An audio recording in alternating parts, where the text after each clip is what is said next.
I could not decide today if I was going to play Palworld or I was going to do a little art stream, so I'm just kind of going to do a little bit of both here. Let me make sure I've got my tab set up correctly. It would seem that I do not. Actually, let me get rid of that because we're not using the... Actually, I'll leave it there and just hide it because we're gonna get back to that in time. And let's go to that tab right there. There we go. We're right where we want to be. Um, where do I want to be? Where does my camera go? Oh, not gonna get rid of that.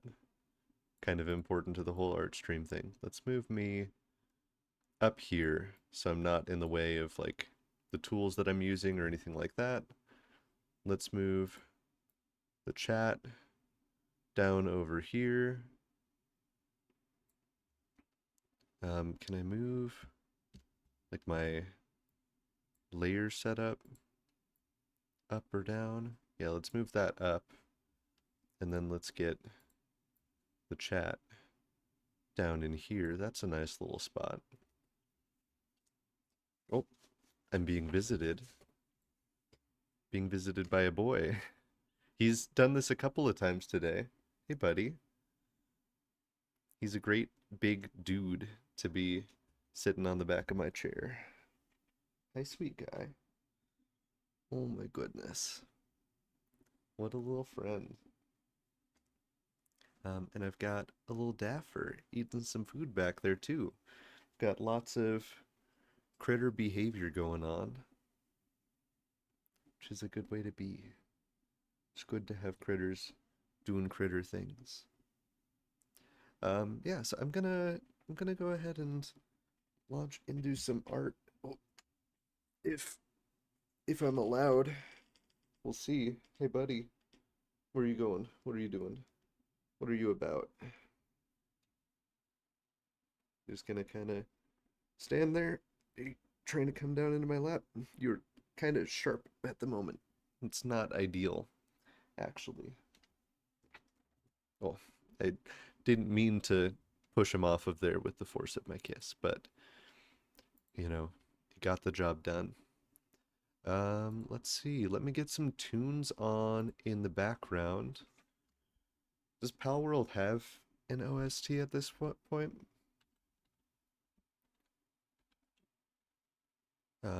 Atmospheric music.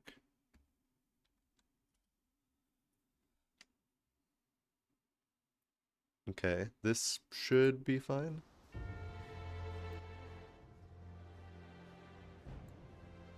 It's not quite as just atmospheric as I'd like it to be, but I guess that's sort of just Palworld. I'm gonna turn it down for myself here a little bit, and let's get going. So I've got my three different bases here, and I tried to take some okay pictures of them. I'd love to have like a photo mode where I can get rid of my character, but for now, this is what we've got. And I'm doing this because I want to get better at drawing like backgrounds and things like that. And we have some really nice, kind of wide backgrounds with lots of different layers to them here. So, speaking of layers, let's set some up. Let's see, I want to put just one layer of pure white on the background so that when I make this transparent, it doesn't freak out at me. Okay, you can come back. That's much better. Let me think about how I want to do this real quick. And you can see my cursor there. So I've got like this mountain range here. We've got this kind of lower range and the snow line. And then we also have these kind of structures. Over here, we have like a totally separate island where we've got lots of tree cover, some very like nice solid lines. And then we've got, of course, the giant tree itself. And then I've got the beach and everything going on up here. So I don't really have like a workflow at this point. I think that probably my best bet is going to be like start with the foreground and work my way back, right? I think that sounds reasonable to me. So let me bring that transparency back. Oh, I actually want you to stay full screen, but thanks for the offer. We're adding a layer on top of that. Got a decent bit of brush stabilization going on, and we're just gonna get some lines in place through here.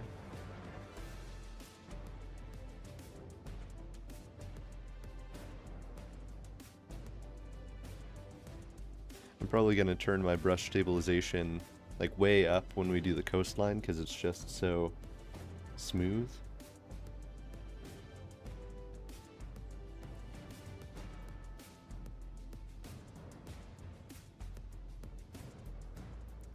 We've got kind of our rock outcrop going on over here. And I like the fact that the colors like blends in so much in the shadows there. Like it's hard to tell where that rock ends. We have some nice like strata there as well, some nice lines going across. So I'm gonna have to get that into the finished product. So now we just do one kind of big sweep across. And that's pretty good for the coastline. Getting like texture and stuff like that in here is going to be interesting. And fortunately, my character isn't covering up too much. I think I'm gonna switch music here. It's just not quite what I'm looking for. Where's my classic DMCA free lo-fi?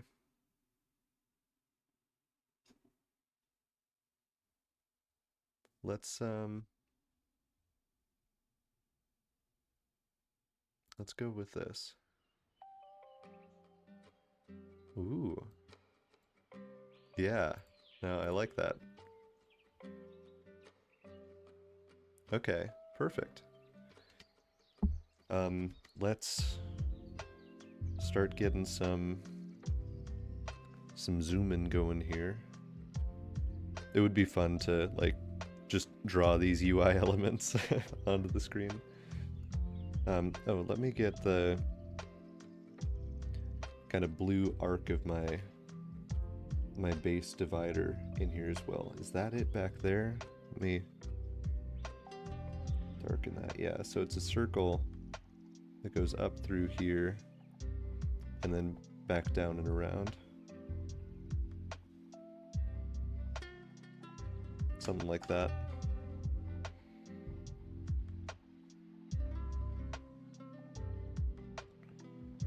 We're gonna have lots of little things to construct here.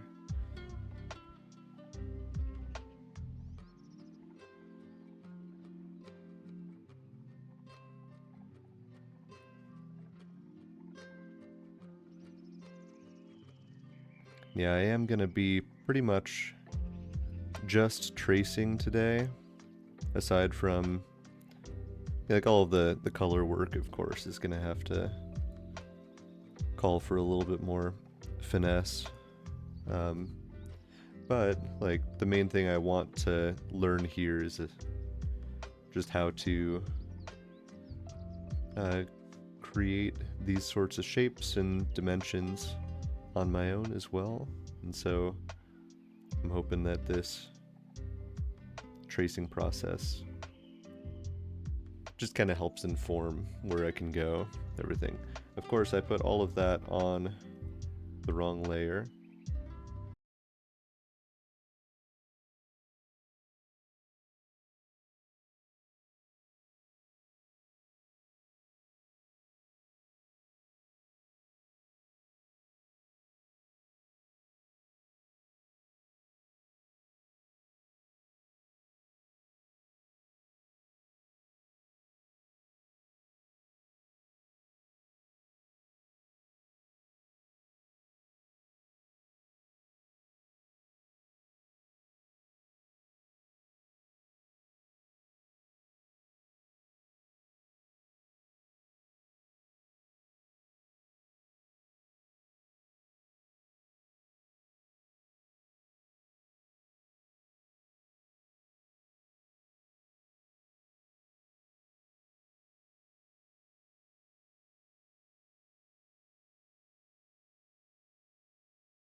Got my little chicken there, hanging out in my base.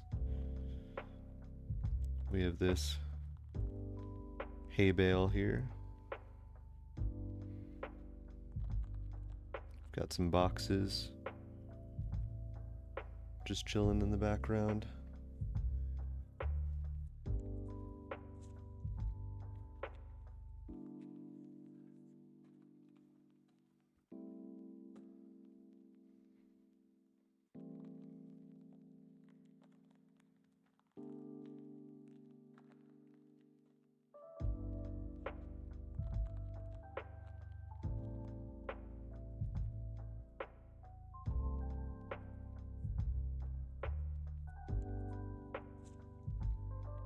Yeah, I have really been enjoying Palworld so far. I like the fact that there are so many different like types of grinds and things that you can focus on in the game. That you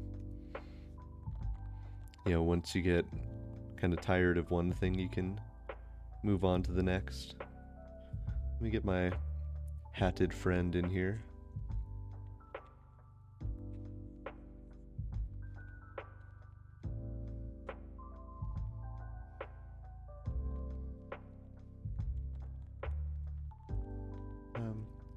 Not super pleased with that line. I want to, yeah, leave that connection point a little bit more subtle.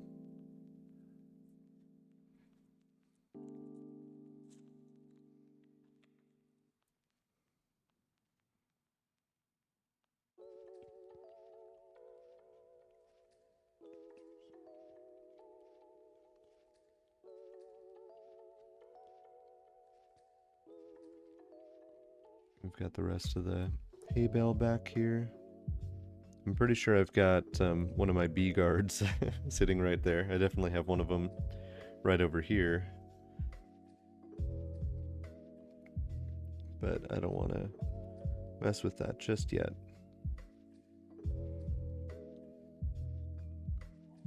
How is that looking when we zoom back out? That's looking fine. And I think using some like smaller lines there is useful for just getting the I don't know, depth in here a little bit. We'll see how that shakes out when I'm looking at things much further away. Maybe I want these guys to be a little bit more like cartoony to account for that. We'll see. And the next like big thing here is going to be this barn setup.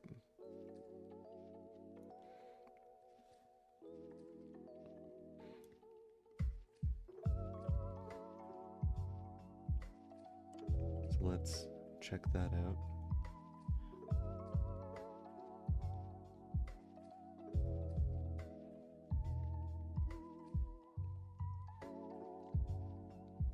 One thing I'm hoping to learn just by doing a lot more of this is like sensible options for doing some of these different things. Right now my workflow is not very well optimized at all. It's a lot of doing kind of whatever the first thing is that I see.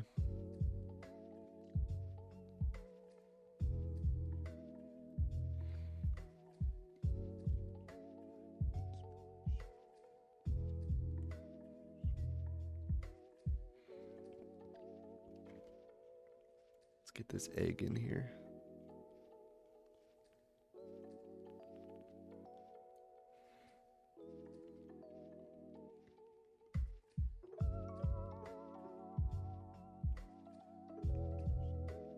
See, I think probably more experienced artists would suggest starting with some of these structures and then doing the horizon line. But I just don't know. Maybe it really would be better like the exact opposite way around. I've got some critters back there that are taking up a decent chunk of this inside space. Who do I even have back there? I've got two of my beetle friends. I love these beetles, but they're being visited by my little Zapdos. Let's get the fences in for this area.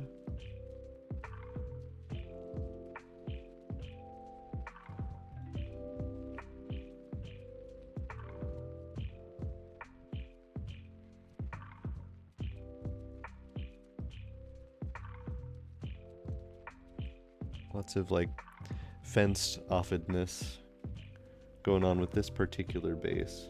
I think there's some stronger construction principles going on with some of the other bases I've set up.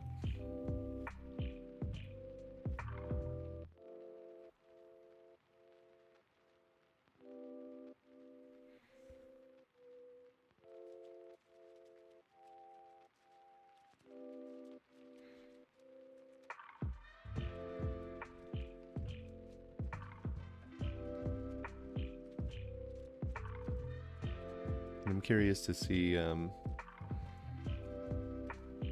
how shading ends up working here. So I have some very sharp shadows. I think that'll be nice. Of course, I've got all of my little egg dispensers over here. Some more just random boxes.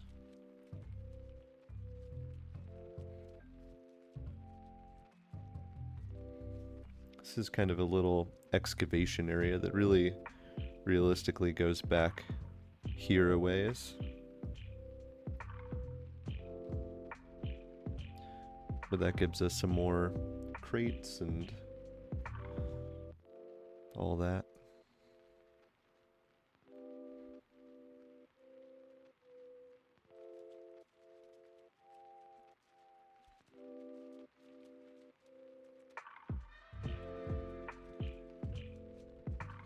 We have like a shovel resting up against that side.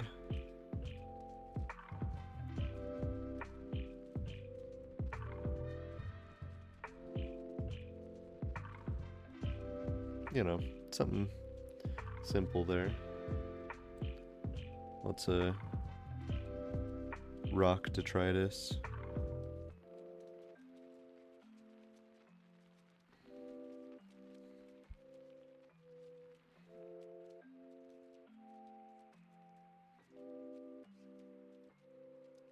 Should probably get my high-tech little bank thing here.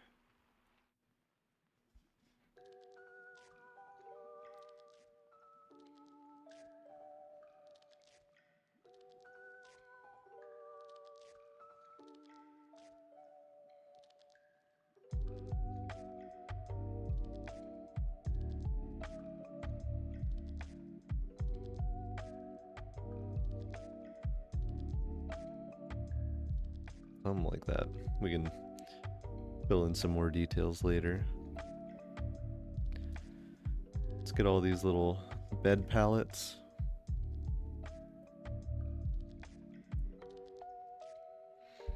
Each one just has kind of a simple straw pillow on it.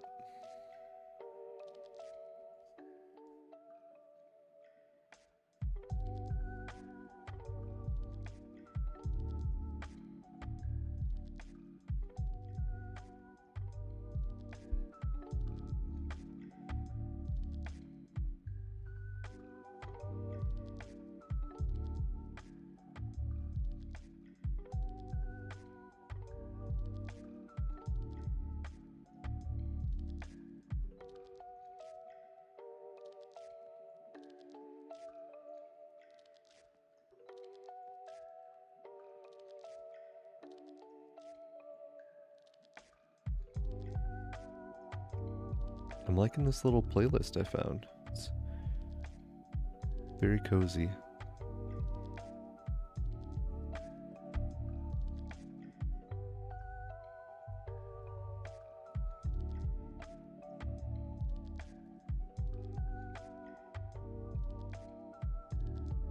Oh, and there's another little post back there.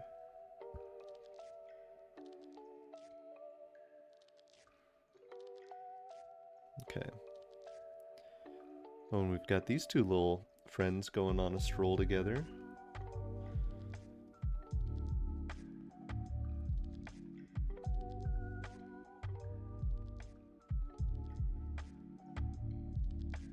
They've got like a little tail thing going on. It's hard to tell. Yeah, even with the shading there, because they're in this shadow, it's hard to see their little tails.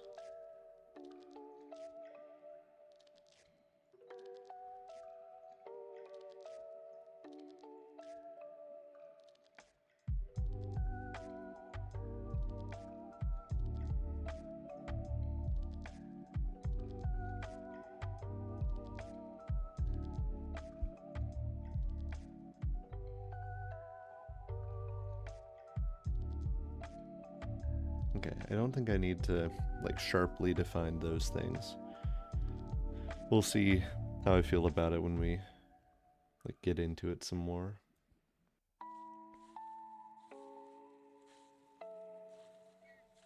Let's get a couple of these layers defined.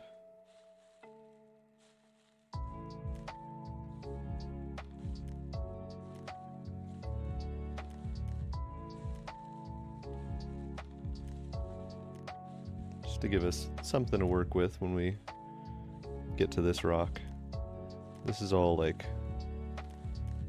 trees and foliage up through here.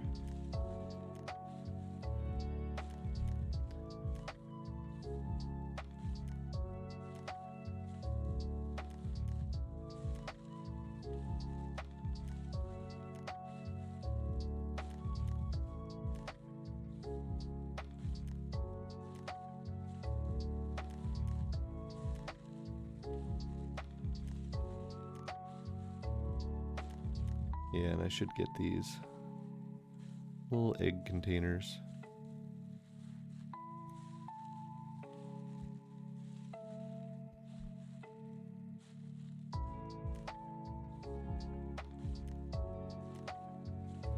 I set up this whole base just for the purpose of hatching eggs, and then I changed my game settings so that eggs would hatch just kind of instantly. But I keep this as a reminder of where we came from.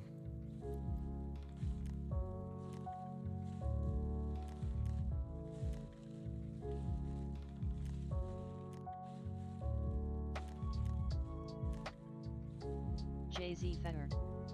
Humble beginnings. Indeed. Welcome, Jay. Switch things around here. How's it going?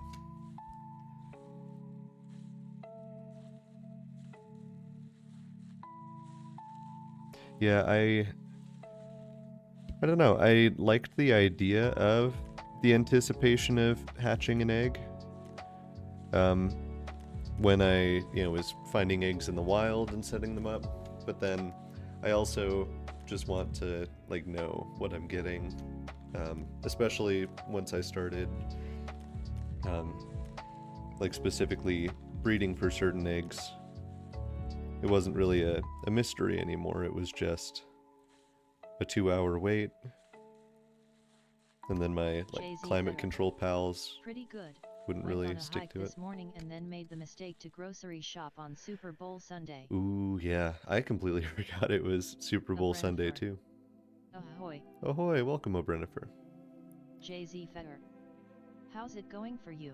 It's going pretty well. I'm just going through and sketching my Palworld bases here. So I've got my, here, let me screen, my like beachside base. I've got my base in the ruins where we started out, and then my base on the side of this giant cliff.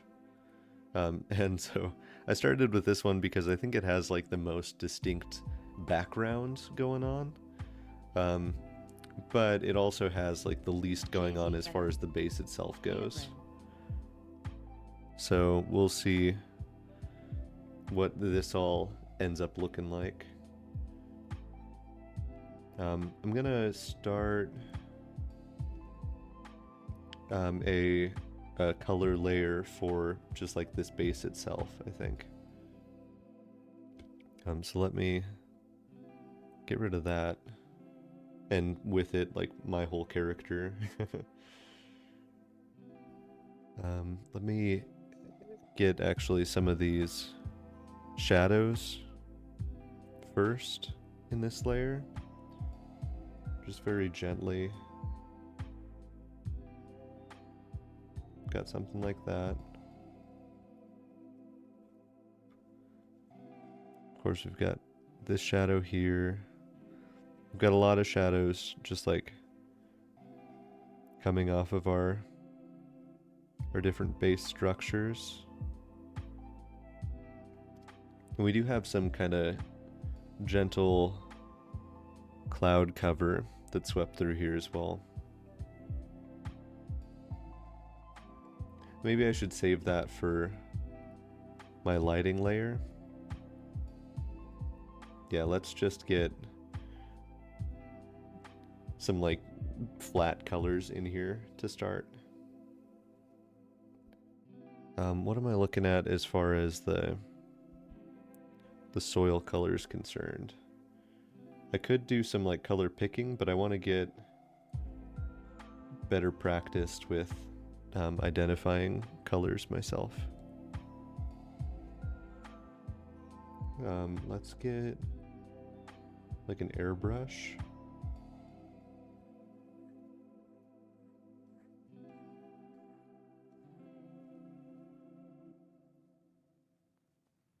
And I guess I can do like a bunch of color layers. So yeah, let's start with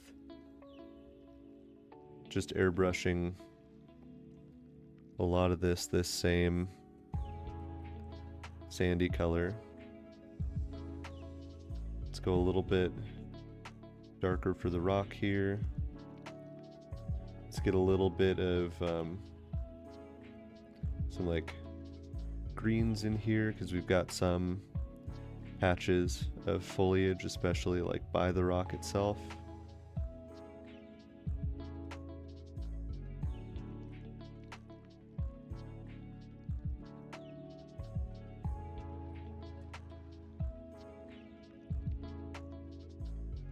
And I don't need to worry about this coastline. Like I'll clean that up and put another layer on there for it.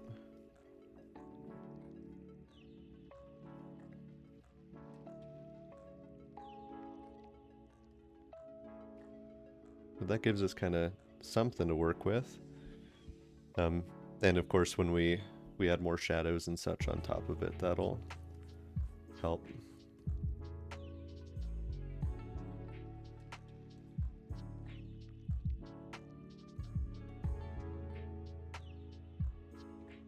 I'd like something a little bit grainy.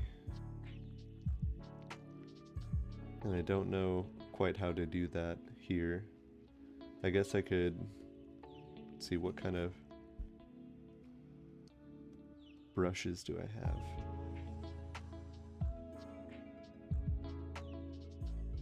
Soft bleed, wet wash, rough wash. What do you look like? Oh, that's pretty good.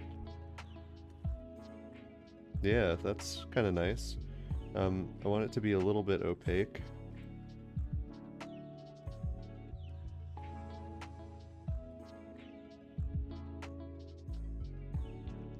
In fact, I think I probably want it more opaque than that. Just to give like the suggestion of some more texture. JZ Fetter.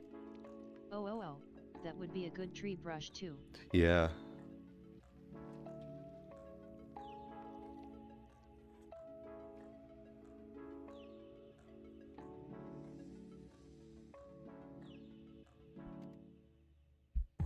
Let me get some kind of greens in here with that. Texture impasto.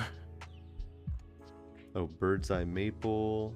Different canvas textures. That's interesting.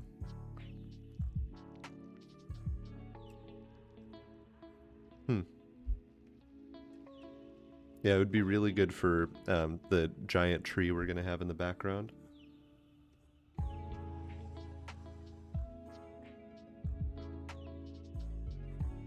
Okay.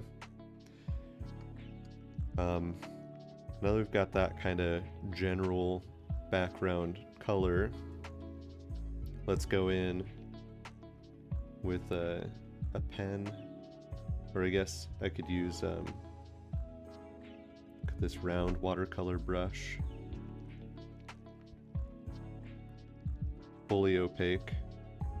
And if I set this on something, yeah, it is gonna blend in a little bit with the background, but that's actually kind of nice for us because it means everything's gonna kind of be more cohesive inherently. And I don't strictly want all these different features to like stand out a ton. I do want, yeah, I think that'll be good to have the pen layer above.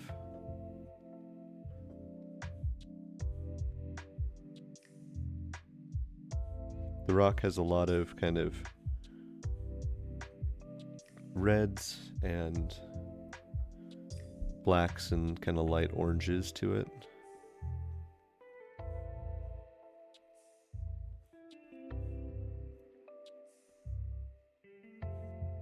We're also seeing this rock pretty much entirely in the shadow, but we'll get that through on our like lighting layer.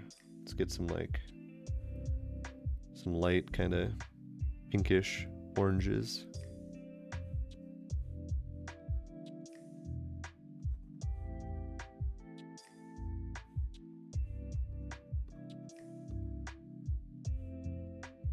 Okay, getting further into the background here.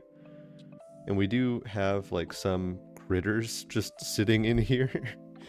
I didn't actually put them in, so maybe I should real quick just complete our fence in the back.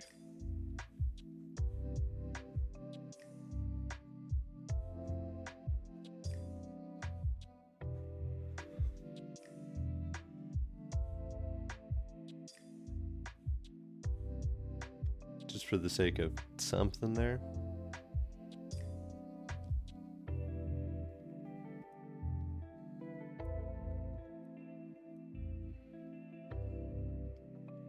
I know we've got some wooden planks going along the roof here.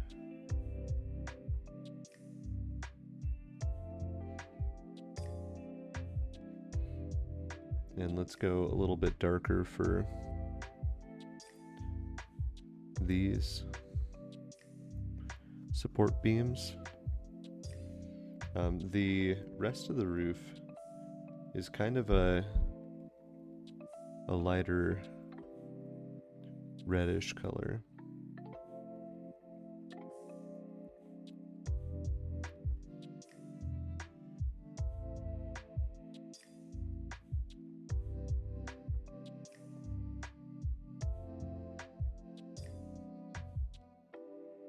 And now that I've like dropped my lines in, I'm kind of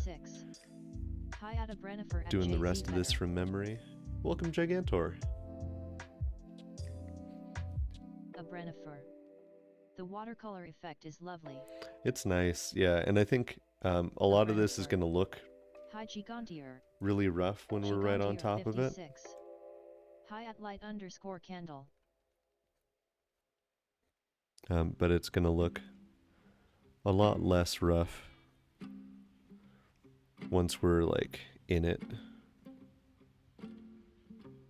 Oh no. How much of that have I been? Okay, so I did all of that coloring on my line layer. So I'm just gonna start, well, hold up. So I was noticing doing the coloring, at least for these guys, on the line layer is nice. Because it's allowed them to kind of pop a little bit more. Like they don't get kind of muddied into the background. So maybe I just keep it like that. I'll do this first bit of coloring on the line layer.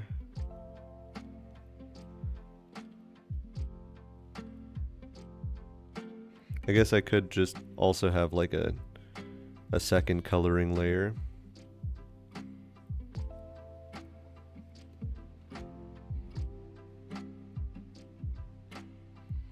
I've got some kind of greenish blankets. That's too green, that's nuclear. Maybe it's not green enough. That's better. That fits with our palette. These are where all of my critters sleep. On pallets on the ground.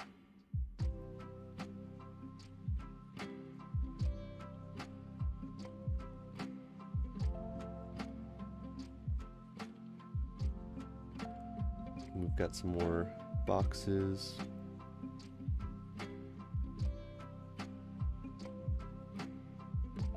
That's a kind of bale of hay.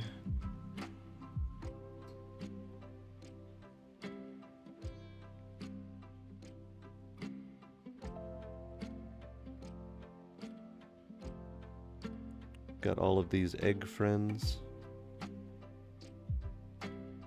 which have kind of this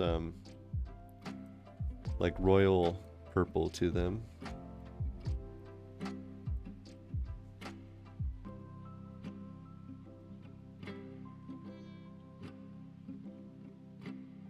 Oh, Brennifer, do you have any updates on your car troubles?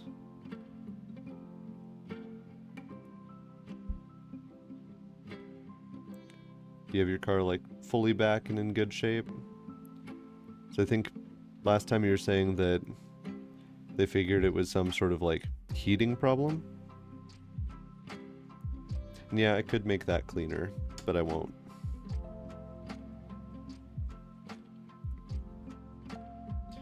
This rock I do want to definitely be on the same color layers, all this.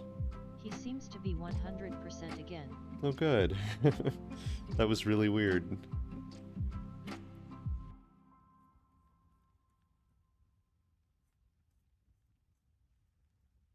Okay, we're getting some like strata through here.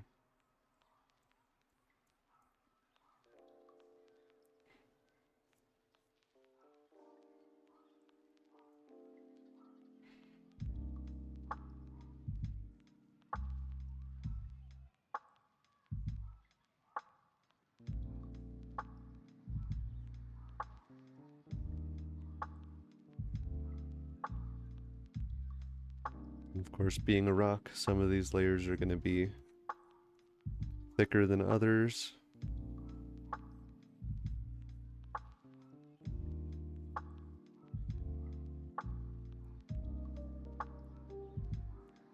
Come on, what are you doing there?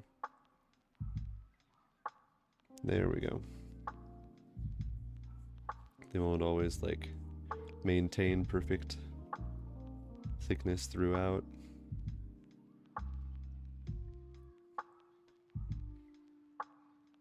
A Brennifer. Replaced a sensor and fixed a locked temperature gauge. Did some peripheral fixes. Have been down to the springs and back with no issues. Very good.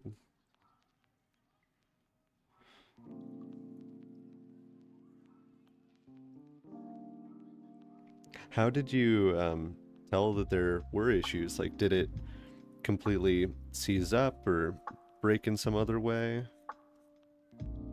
Because all I remember hearing was you were just stuck on the side of the road for a while, waiting for AAA.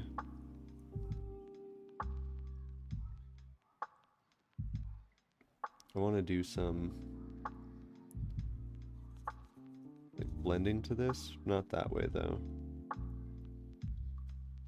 Let's get a thicker blend tool. What is that like? That's too muddy.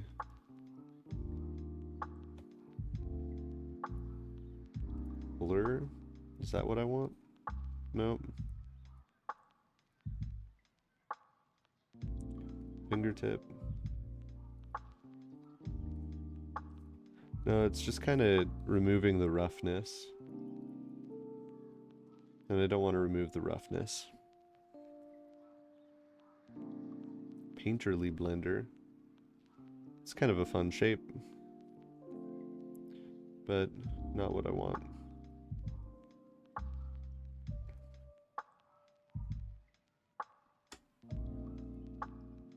Wet bleed. Oh, it's kind of fun that it, like, intentionally pushes the color outward more. Textured.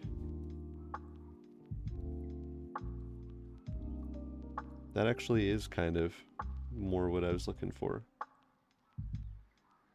Like I said, we're going to get shading on that, so we don't have to worry about it a ton yet.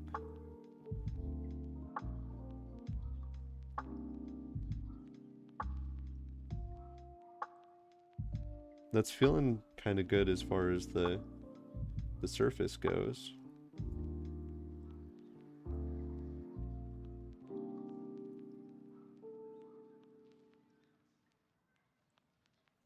So now let's get back to this ink layer here and start setting up that next kind of zone. A Brennifer. Got an overheat alarm and saw that he was pegged at high heat. Ooh. Pulled off the highway into shopping mall parking lot, where I waited for more than 3 hours. But it's good now, and could certainly have been worse. Yeah, that's true. All of this space here along the ocean is going to be interesting to work with because it really is just so foggy.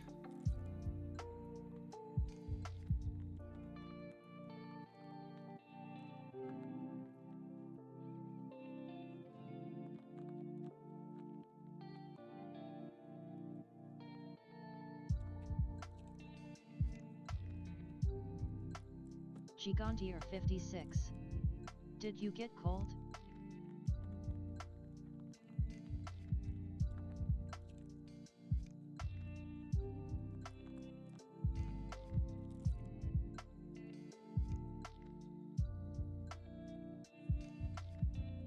I was talking earlier on stream about how my workflow is just kind of non-existent.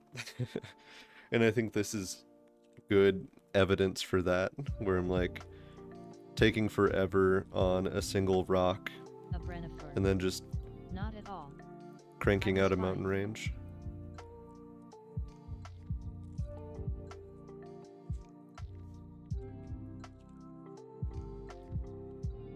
A Brennifer. The mountains are fun. Yeah, it's very sharp. The mountains are the main reason I wanted to sketch this particular base. A Brennifer. I like the whole scene. This game is very pretty.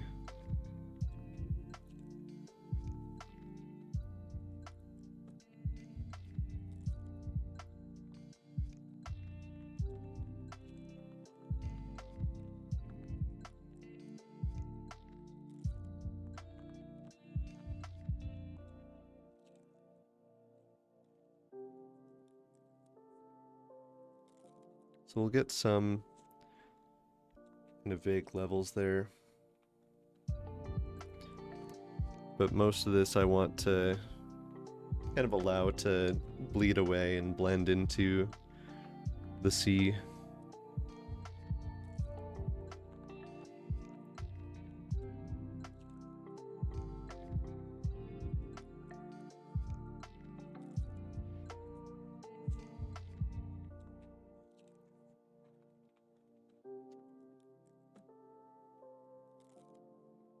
stream How elements. is that looking? Enjoying the stream? It's looking okay. Don't forget to follow to catch me later. Subscribe if you're into that kind of thing. Yeah. That reminds me, speaking of stream elements, I have an opportunity for a sponsorship with a product that I've been using pretty consistently. And it seems like a pretty good deal as far as like the return goes. And it's like something that I'd actually recommend. Like I think it has some decent utility. So more on that soon. Nice. I guess I could start roughing this tree in here as well. But I don't think I want to have the tree in this same like pen because it is so much a part of the background. Like I think I'd want to just kind of start, I don't know, generating it like that. Let's get a new layer up, and this is going to be my tree experimentation layer. Gigantier 56. As long as it's something you use, I think that's a great sponsorship.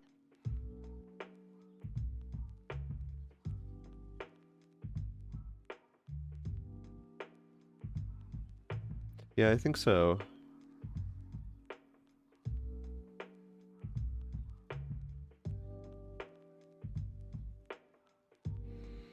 I don't know. I take issue with like integrated ads for things, but I think, you know, if I'm in a position to say, hey, here's a thing that I've recommended to people like outside of a sponsorship, and if you get in on it, it helps me out a little bit, and that's kind of different.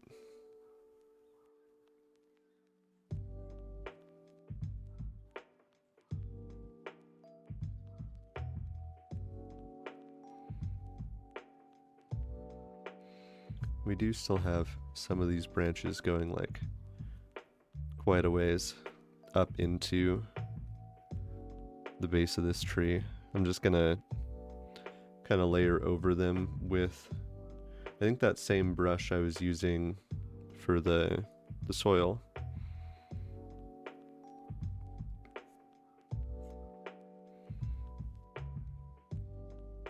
Pen King is taking a break.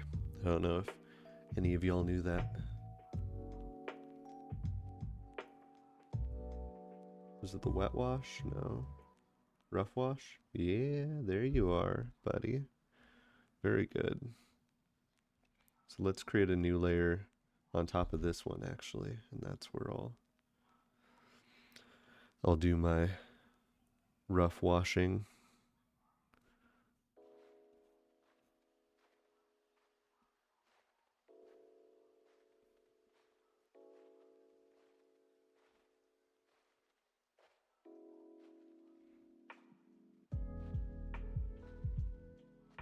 That is a very good tree brush.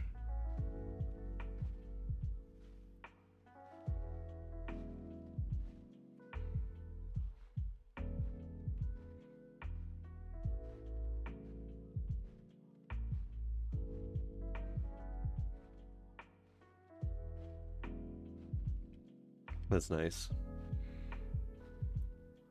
And why don't we use that same brush, but much smaller for this kind of tree line through here. Let's darken that. Beautiful. Thank you.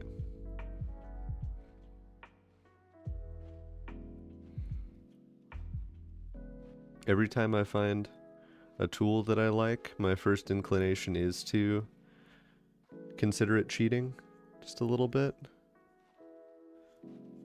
Especially when it's a brush that just like has the texture that I want.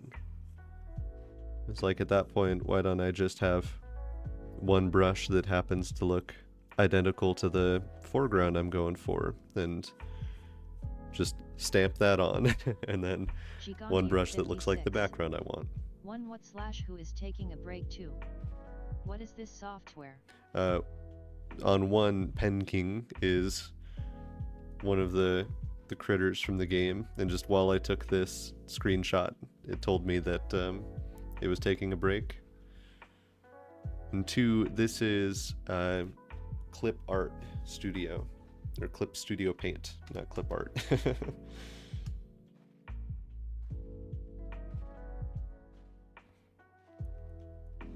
Let's get back to that watercolor brush that I like, and go up and figure out some of these mountains. I think I'm going to do that on this layer, because, or actually, so I'm going to want to do some blending between some of these things. So let's do that here, layer 3. I want to get some grays. I mean, really what I should do is make sure all of my lines here up at the top are closed, and just like fill this whole thing. That would be my best bet. Let's hide that so I've got some sense of what I'm creating here. Is this something you use at work? It is not, actually. This is something I've got just for doing art stuff. So I've only been learning this like off stream for the last week and some change. No, it hasn't even been a week. I started using this a couple of minutes before my art stream on Tuesday, but I was using like Fire Alpaca for a couple of days before that.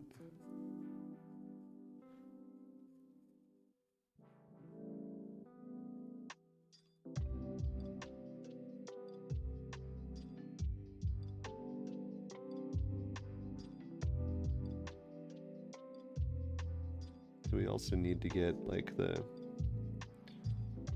whites in here for the mountains.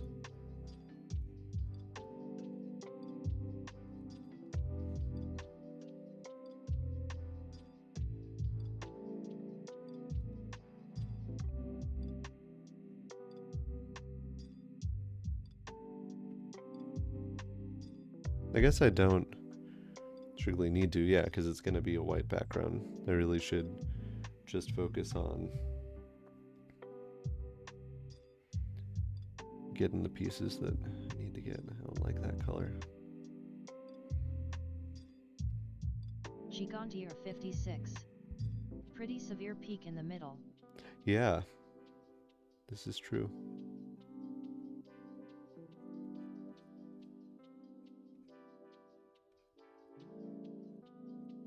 I think this needs to be darker.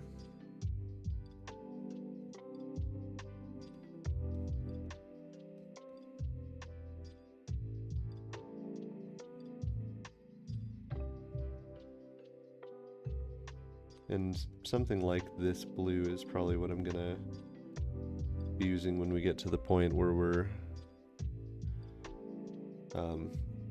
trying to blend up through here.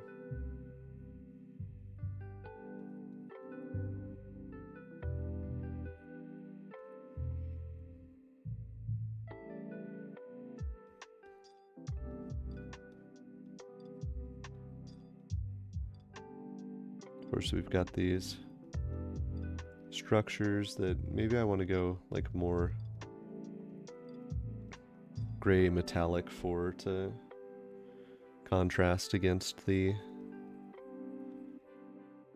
mountains a little bit.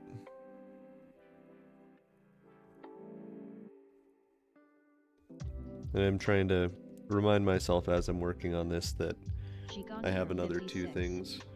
Are you drawing with a stylus? I am. Yeah, I've got my drawing tablet here and a stylus to make this a lot more doable.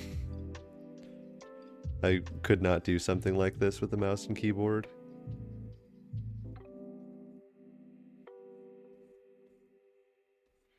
I don't know if y'all caught Fritz's stream on the House of Cats yesterday, but she was drawing a scene from the game that we played on Thursday, actually.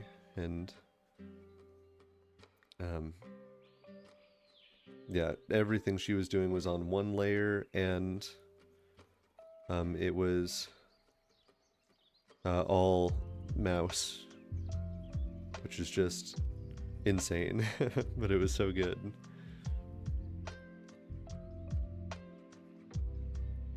I don't know if they keep their VODs up, but if they do, you should definitely go check that one out.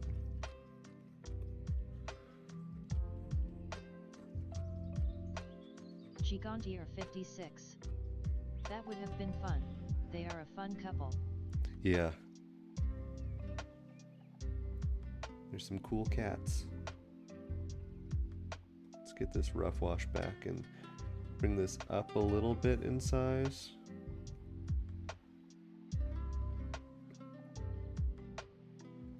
Add some more to the foliage on this mountain.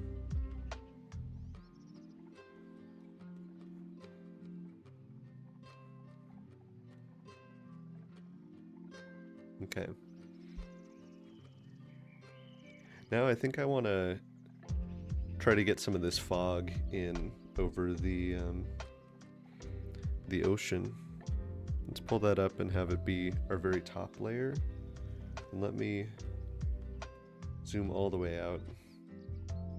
I'm pretty pleased with this. This is nice. So we've got like the sea itself kind of along the edge here. What's the wet wash? Oh, that's too much. I mean, what if I make it like very opaque? That could be a good way to get some of this in before blending it into a fog, but definitely not that color. What are we looking at here? Almost a little bit more green tinged.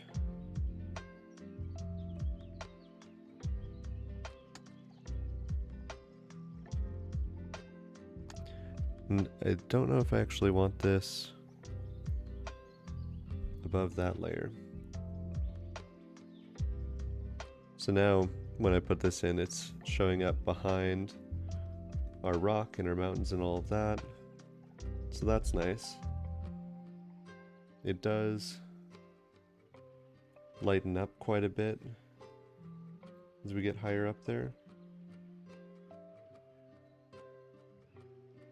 The only problem being adding a lighter paint does not actually lighten up the darker paint you've used below it.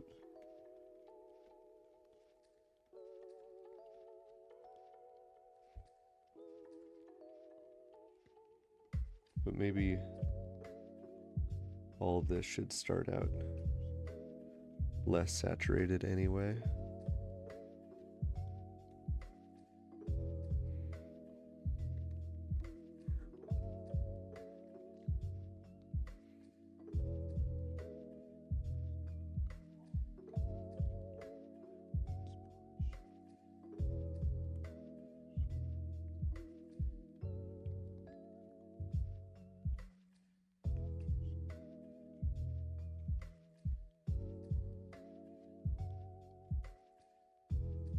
Okay, now well, I guess I could have airbrushed a little bit.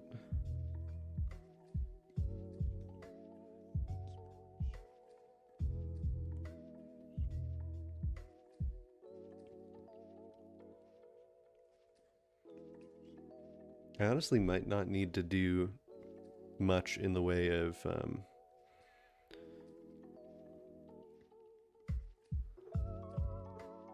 actually um, I don't know, like blending that, as long as I can come in here and clean up my edges.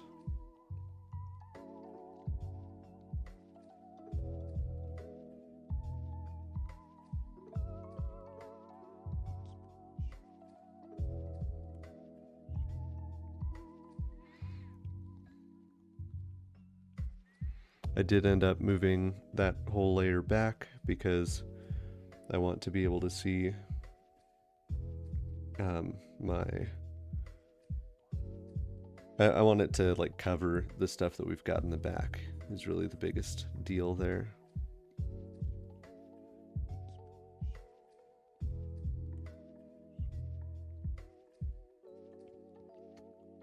And here, do I have a... Yeah, I've got a stabilization option for this too. That's too high.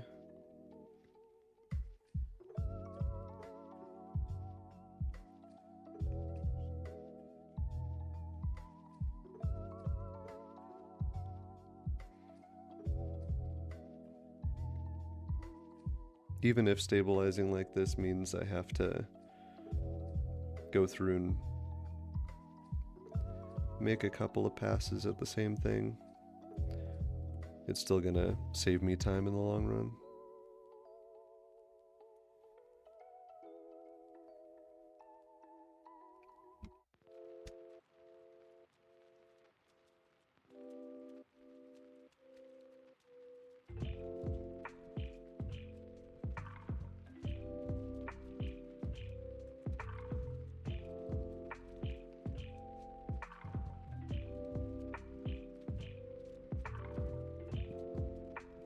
Actually, I kind of want to keep most of that underneath the barn if I can.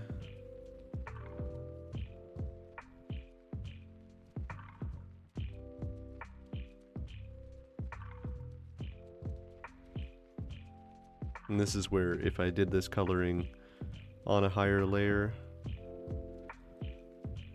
it wouldn't be as big of a deal. But because I included that coloring on this layer, it's a little messy.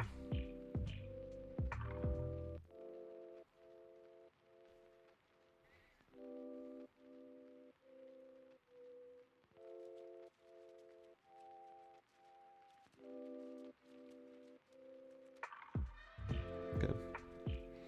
I think when we zoom out, that's gonna look less bad.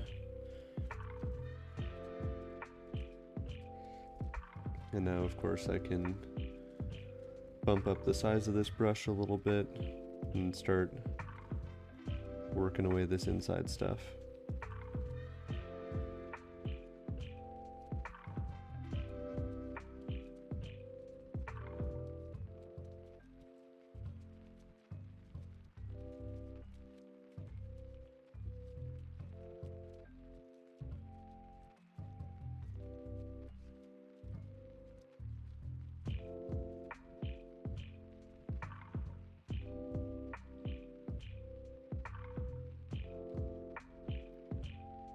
Okay, not too bad. Maybe I do want to blend on that mountain a little bit more. That's not going to be on this layer at all.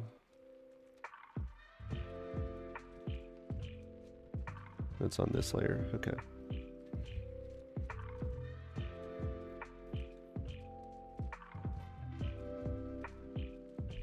It's just kind of washing it out. I think that's where, what was it, the paint smear, painterly blender will help. So that was more like directional.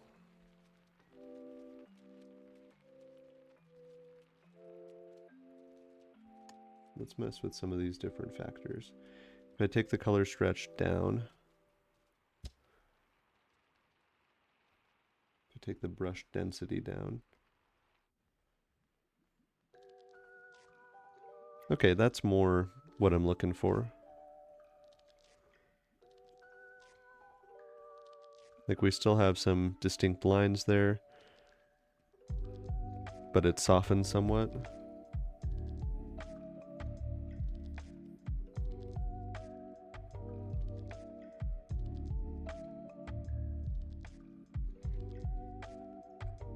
That feels good. Let's see if I do some of that here. Yeah, that's fine. Jello_HouseOffCats. Hey, Hi yo. how's it going, Jello? I am in the process of making some of my Palworld bases. Your base is so organized. Well, this base is just for breeding. This base here is where most of the things happen, and it's very much not organized. And then this base is my mountain base that just does ore. That's its whole job. Let's go as far back as we can and add a layer. Jello_HouseOffCats. Oh, I love that. It's nice. It's nice having things set up that way. How's the flat watercolor brush? That could be nice for the sky. And this is going to go behind everything. So let's get kind of a lighter but deep blue through there.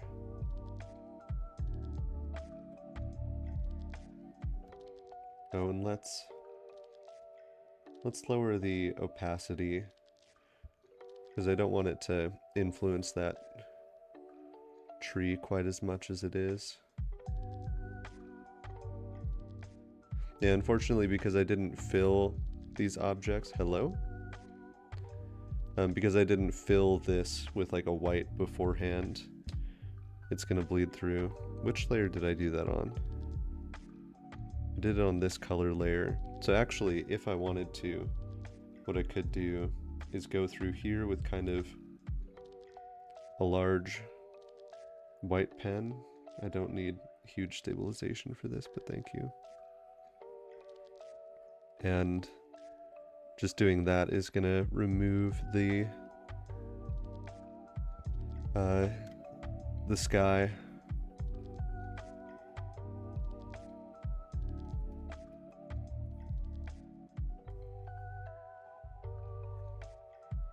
I worry that I've got maybe too many different brush textures going on at this point. I don't know. We'll see. Yeah, that's going on in the sky layer. Let's get a less flat watercolor brush around to set up some like clouds up here if I can.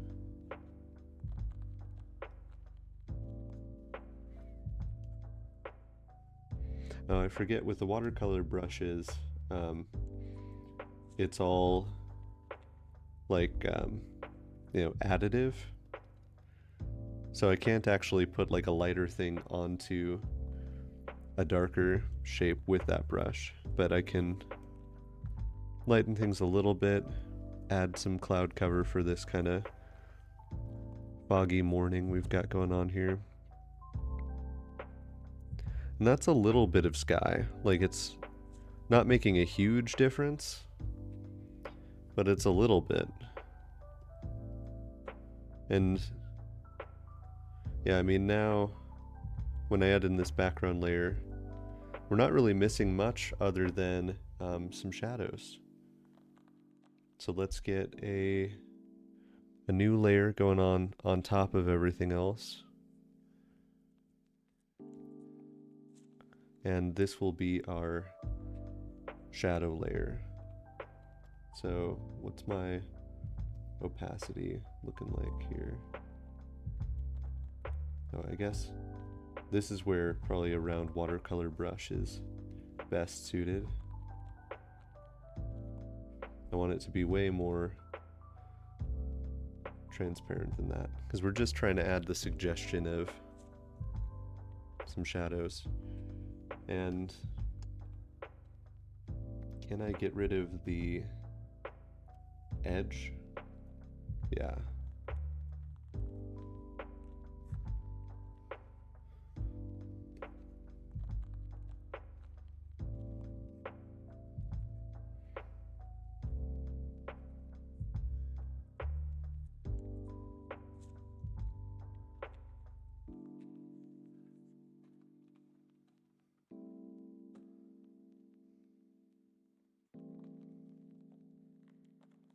All the shadows through here were really long. And I already have some kind of built-in shadows on the mountains and on these little shapes, so I'm not super worried about that. Gigantier 56. This is done on your tablet? It really Yeah, is cool. thank you. Yeah, I think this might be it for the first of these bases.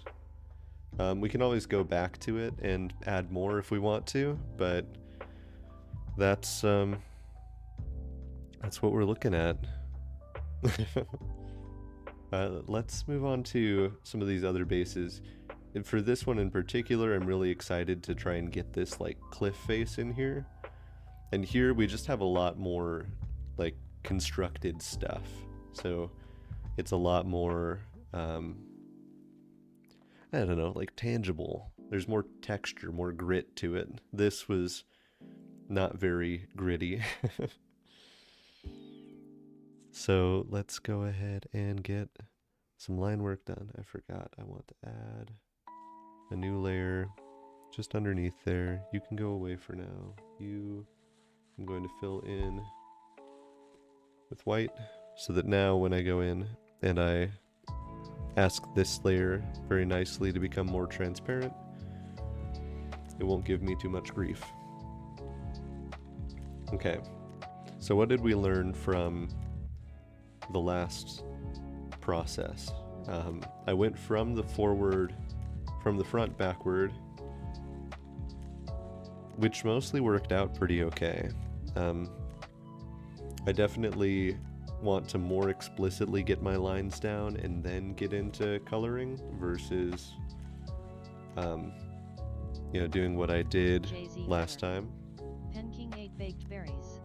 Yeah, so we went from here, well, it's not showing up there anymore, but if I hide maybe this layer, you can see Pen King was taking a break. So then here, Pen King ate baked berries and Azarobe ate honey. Here, Rayhound is taking a break. So all of my critters are lazy. No one wants to work. And that's how we found ourselves where we are.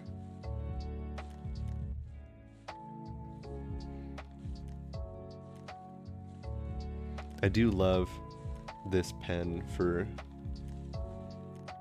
I don't know, just outlining things. I guess that's what it do. But I like that thickness. It works out nicely. Here the stairs really kind of go down a little bit further.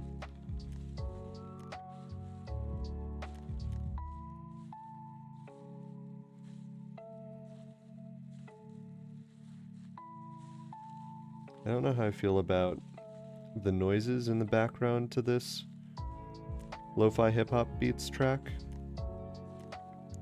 Like someone's eating a salad very loudly while I'm just trying to enjoy some beats to study and relax to.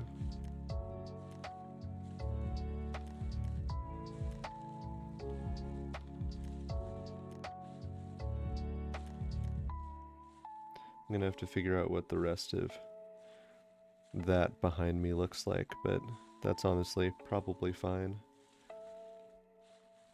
I do want a photo mode so I can just get rid of my character.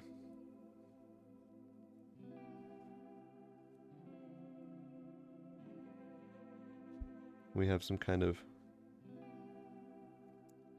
long beams through here.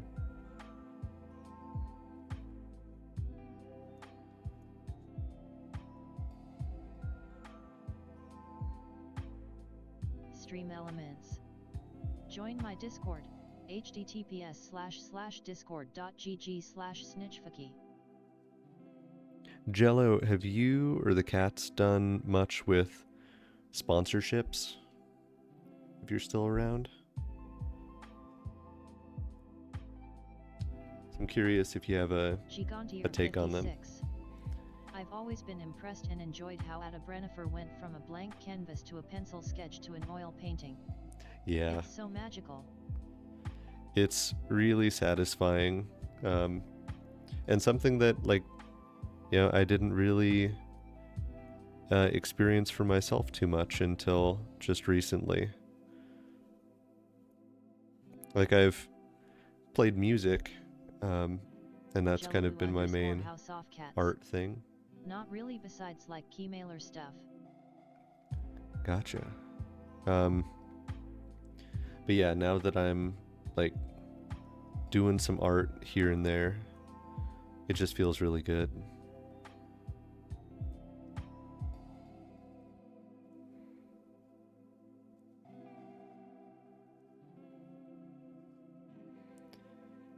We've got the rest of this wall here.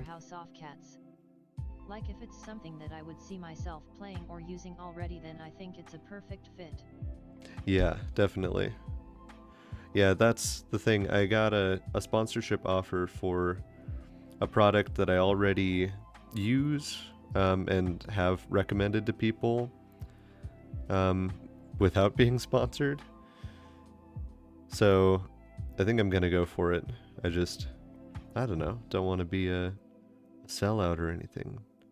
Don't want to taint the the beautiful thing I'm doing right here, right now, right?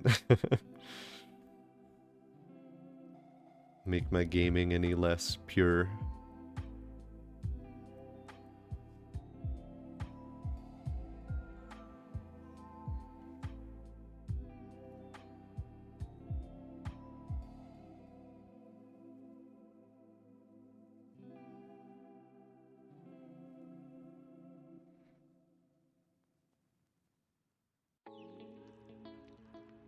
I think the perspective we have here is really fun. Oh, then I would definitely go for it if you've used it already and feel good about it. Yeah, that's the plan.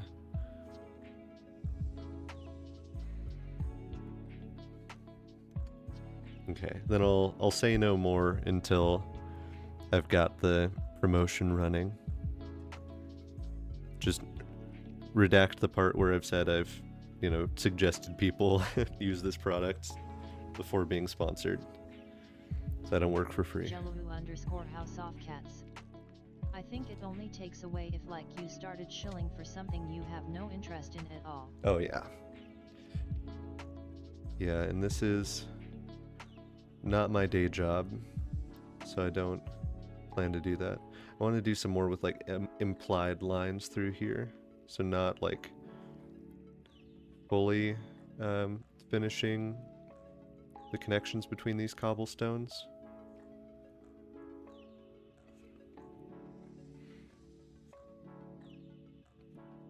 Where they're like more closely connected together. _HouseOfCats. Secrets safe.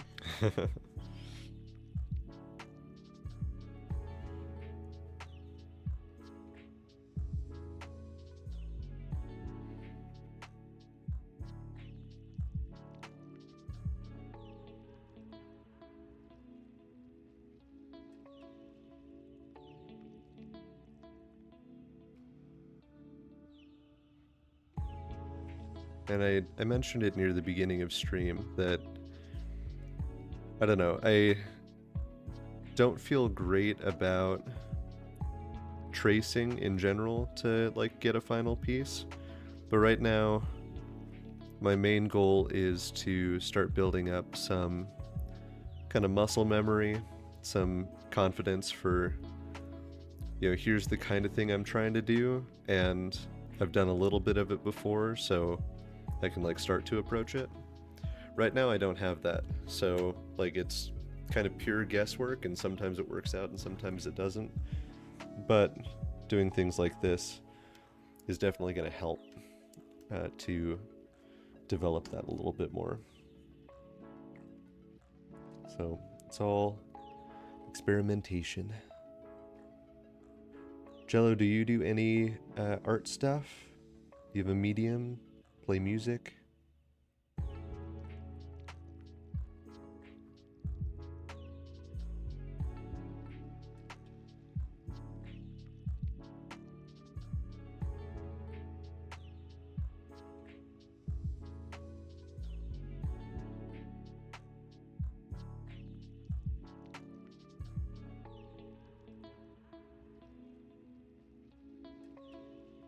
Also not like trying to perfectly stay on the screenshot that I got here. Kind of riffing on it where I can.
This is the kind of thing that I can just get sucked into forever. Just going through, filling in tiny little bits, slowly get into something that looks more like the thing itself.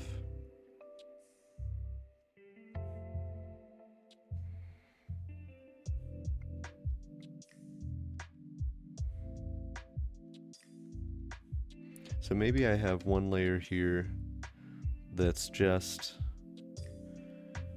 all of the like ruins sections of things.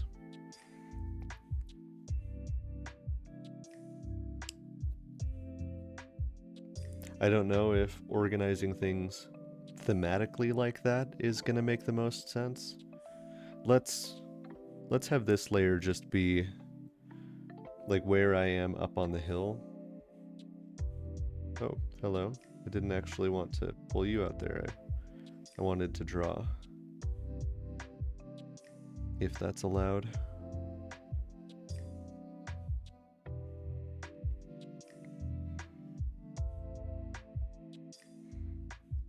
We'll have some kind of rolling hills through there. We'll get all the like little flowers in that spot.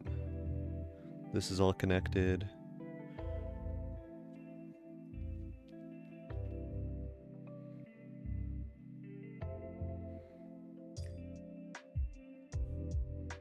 So yeah, let's zoom back out and let's see what we want to do about like coloration on this top bit. I could steal some colors, and I think I might. Let's get like this kind of grayish. I mean, it's really just a gray. And I'm paying attention to like where things are shaking out on this color wheel. So I'm noticing that there's a lot of blue in there. I've been liking using the watercolor brush to just flat some of that color in.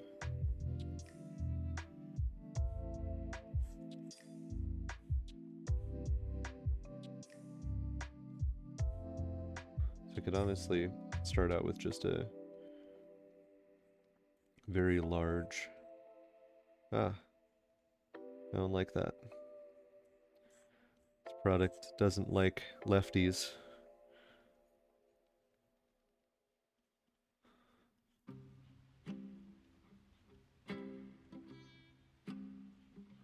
And these can kind of bleed into the background a little bit. I'm okay with that.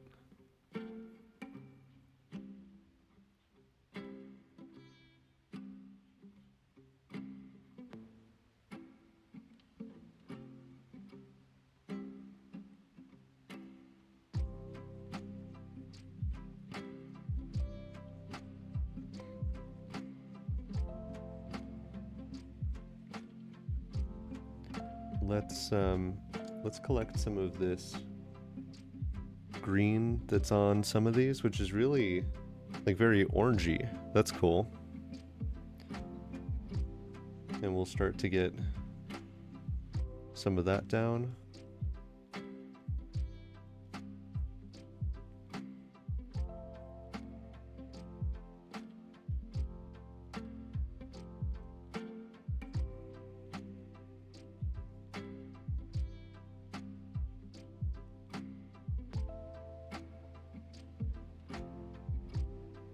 That's adding a little bit of warmth.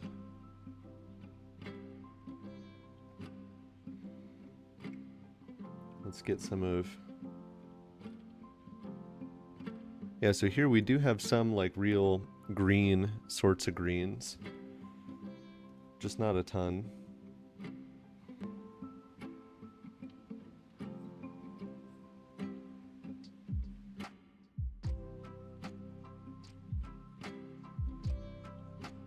I still have my opacity very low.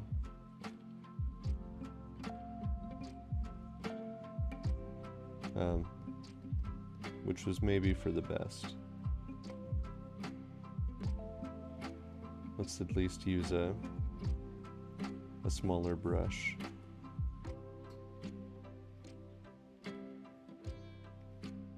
Nope. Thanks for the offer.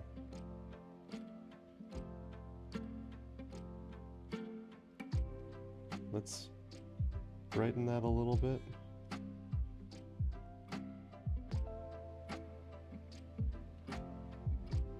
So I also have to remember that all of that color is getting in there after, it's also been cast in shadow and all that, so it makes sense that it's so much darker.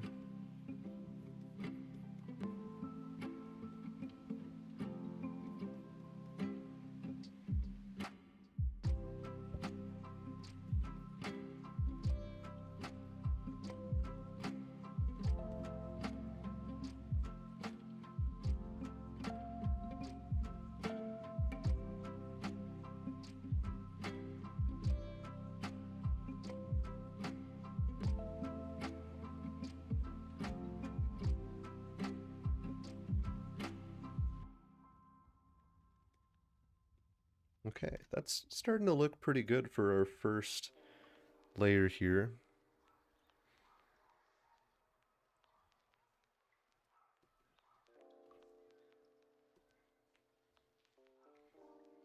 I want to get some like speckles of those flowers in here.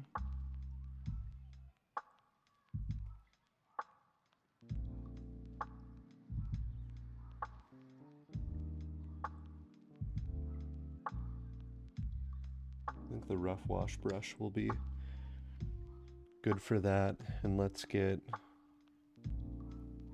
do some more color picking. See if we can't get like that red right there.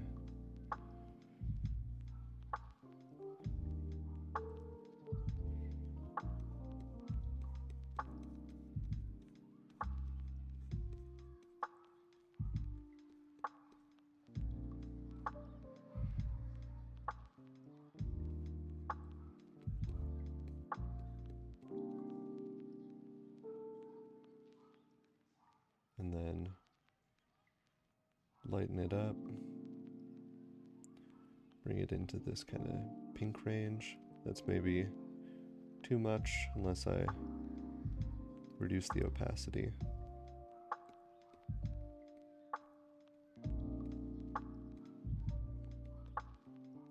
I like the little kind of speckling.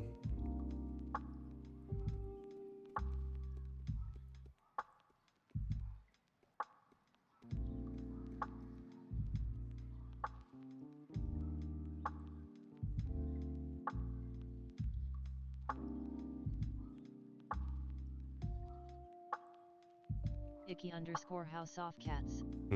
I respect your speckle game. How's it going, Nikki? Speckle game is good. RESP-eckle. RESP-eckle. Respeckle.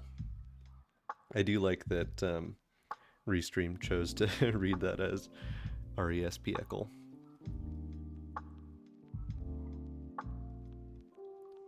Don't know what it means to me.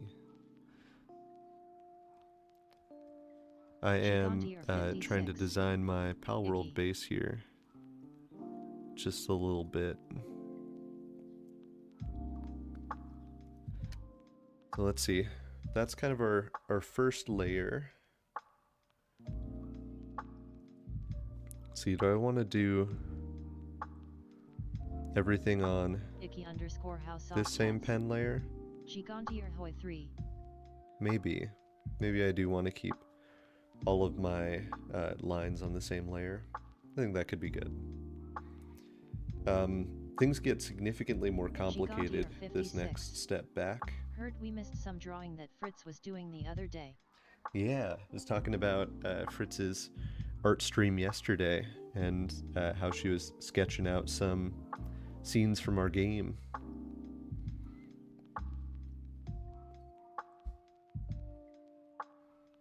Okay, I had to double check there and make sure I was on the right layer. Let's get that a little bit more transparent.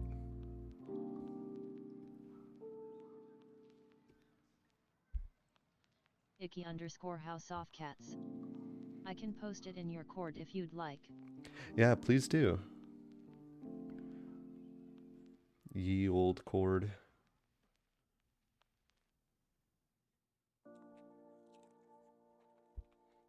I do have a hole in the wall of my little barn space here at the moment. Because I thought I would need that in there in order to get one of these like conveyor belt systems to work. Turns out I didn't. But it's all part of the journey.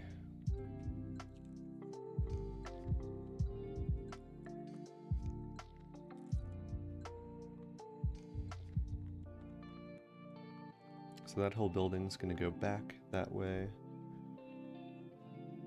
We've got some more kind of ruined structures. Can I post in stream art? Yeah, please do. I think that'd be perfect for it.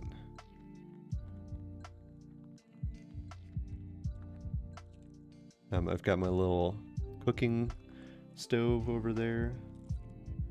I've got somebody sitting here. Is that my dragon? That's my dragon. Hanging out there. Got a little statue thing. Let me bring this up a little bit so I can see the details in this set of ruins I'm starting to sketch out.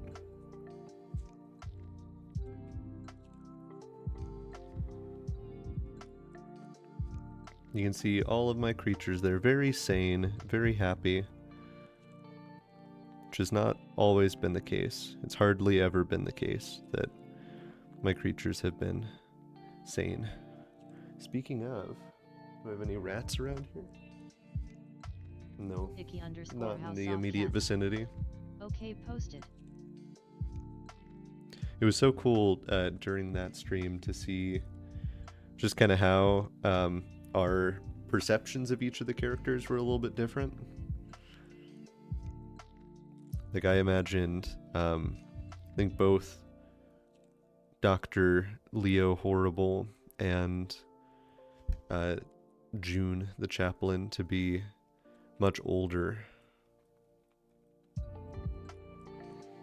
I imagined a big, like Mark's beard on Leo. House off cats. I imagined a drone shot of the 6 of us running after one another. Ooh. House off cats. In line. That fits very well with your character. Watching us from an AC 130.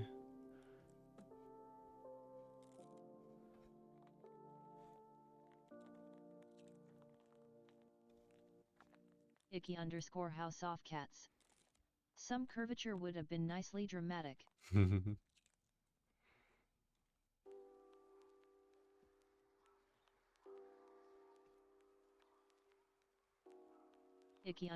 House Dutch off angle. cats. But what do I know? Fwitz is the artiste. You're both artists.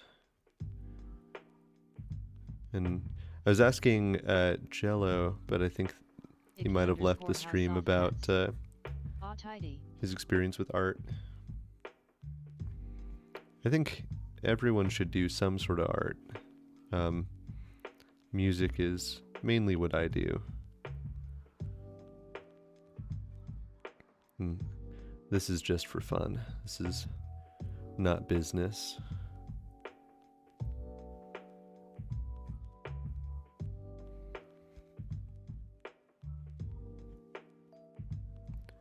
Getting some nice geometry in here.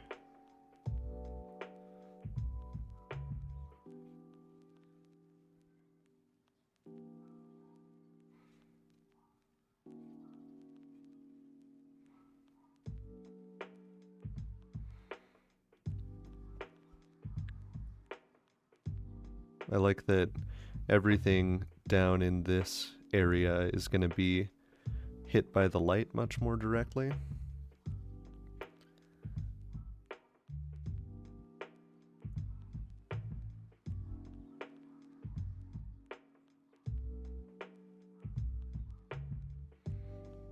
Here we've got my hot springs that I've set up for the critters.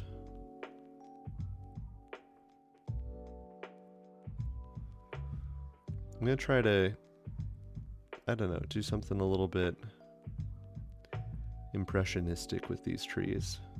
Let them kind of speak for themselves as far as the details go.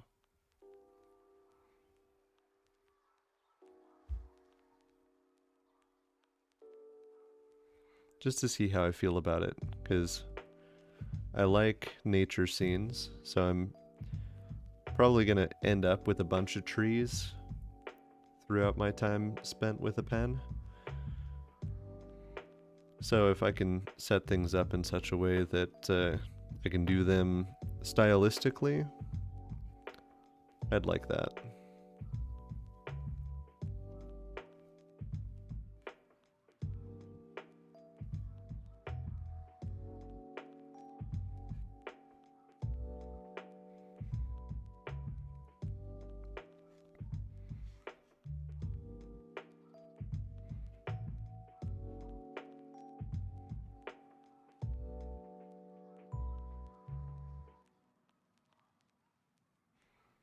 So far, I'm liking the way that's working out. I think that, you know, some delicately placed color is going to make those trees read as trees.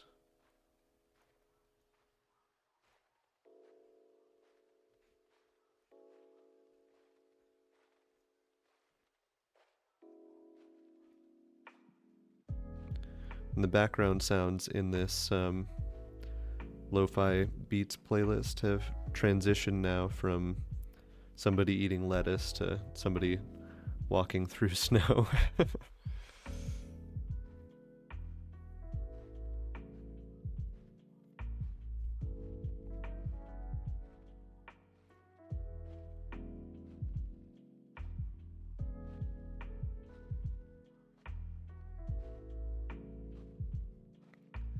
I want to eventually just have like a good intuition for what kinds of lines need to get down in order to communicate the thing that I'm trying to communicate.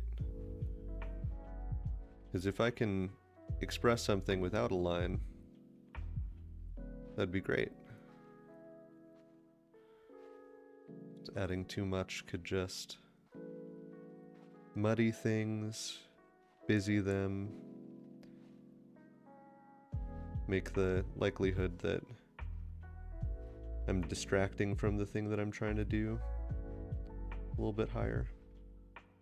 So we've got our hot springs in there.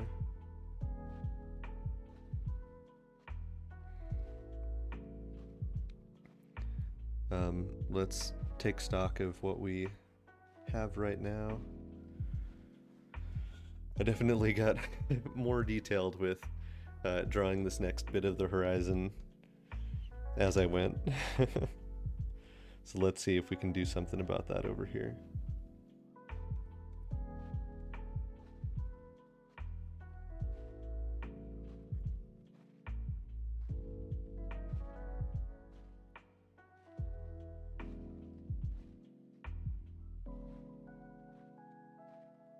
I know behind what we're able to see there, I've got a little silo.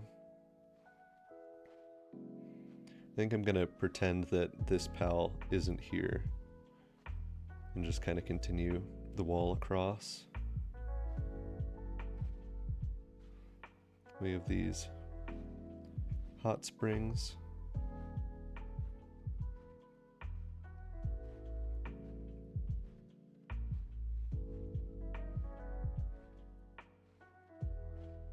My head's in the way.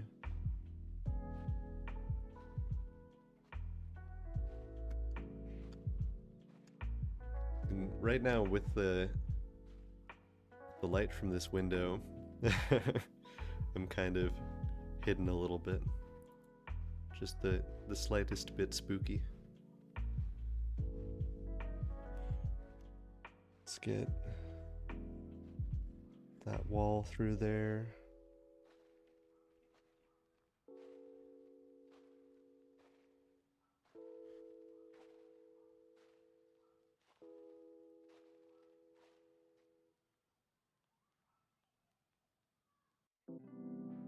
Something like so.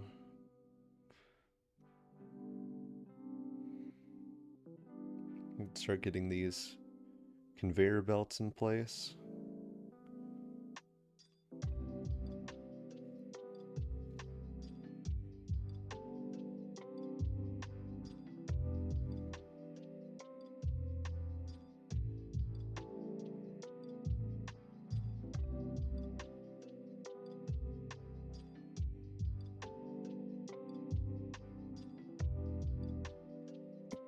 I'm gonna light this candle. I actually went to a candle making place here in Salt Lake City, and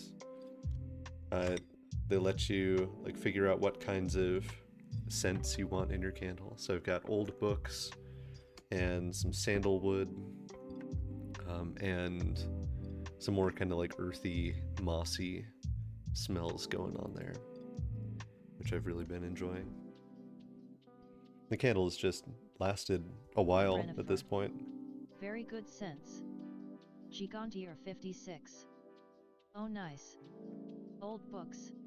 Yeah, it's nice to have going, as I'm just sitting, reading, drinking tea, that sort of thing. But it doesn't really like to stay lit sometimes. I don't know what that's about.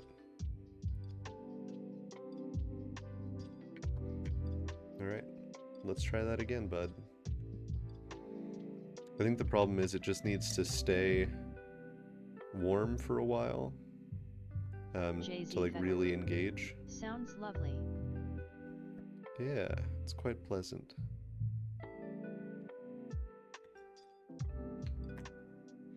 If it stays lit, we'll see. It's thinking about it. I don't know. While it thinks, let me continue working on this. We've got some stuff hidden behind my head there, so I'll kind of approximate. So that's one of our conveyor belts. Stream elements. Watch my design VODs on YouTube. This is the other. youtube.com/atlightcandle/videos. And that kind of gets obscured by these rock walls.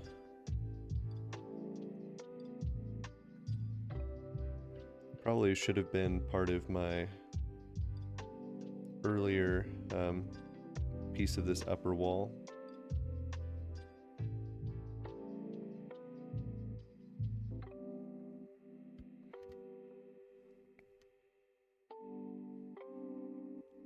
Got more structures going on down here.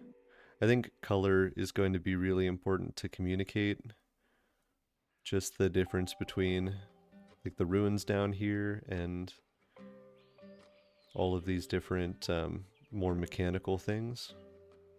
And I know that's probably obvious, but I am just learning for the first time how a lot of this stuff gets communicated.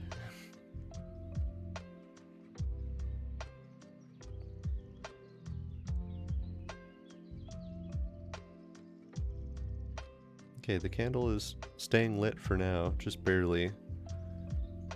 Still giving off puffs of smoke every so often.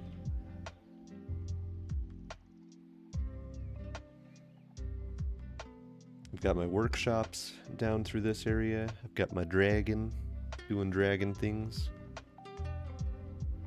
Doing dragon things not very well. Like, it's very good at fire, but it's also like just so large that it ends up not really getting around from place to place and getting stuck on a lot of stuff.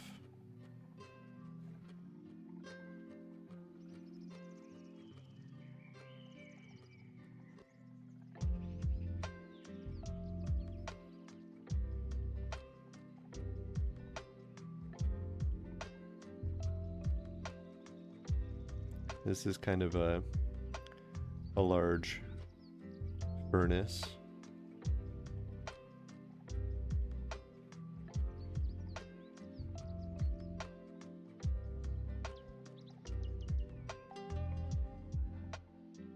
Okay, we're getting some sense of what's going on down there.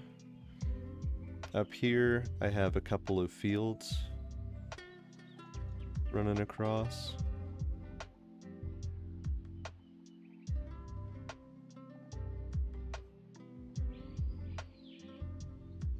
Got some of these little pal beds.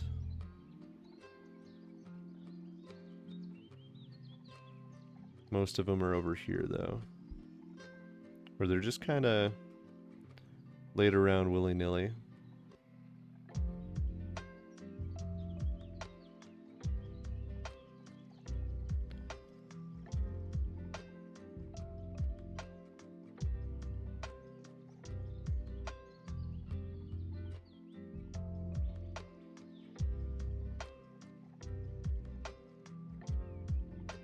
Here's another one of those conveyor belt systems.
And you can just see from there kind of into my house through the hole in the wall.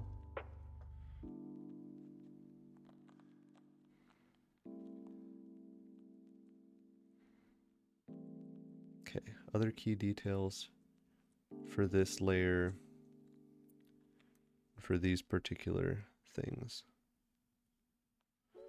I don't think so. I think that that's pretty good. So let's get to doing some coloring. I'm going to do the same thing I did last time where I start out by just stealing some colors. A lot of this is going to be much warmer than what we were seeing before. Rain World. Rain World. And this is the layer where it's adding color, okay. I want to get back to my round watercolor brush, or maybe I want to use the flat one and just have a much smaller flat brush. Palworld. Palworld. I don't like that actually. I mean, I know I can get rid of the rough edge, but no, even then.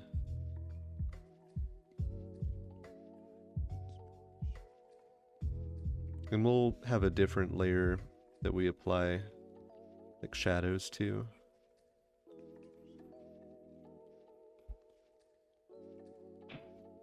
But this will be a good color to start getting down kind of roughly. Hayat Kalikon. Got some more of those ruined shapes down through there. Some more up here. And yeah, this shading is really helping with, I think, the distinction between some of our different layers of background.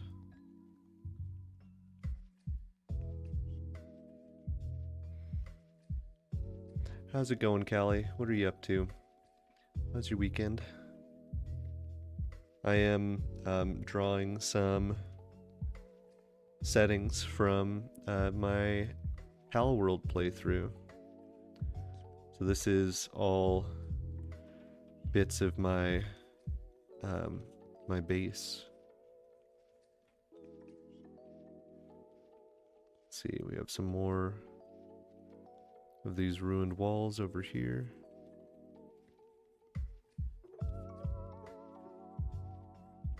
I should probably ink in some more detail too. Let's see, for these trees, that's a pretty good color. I like that it's just a little bit muted.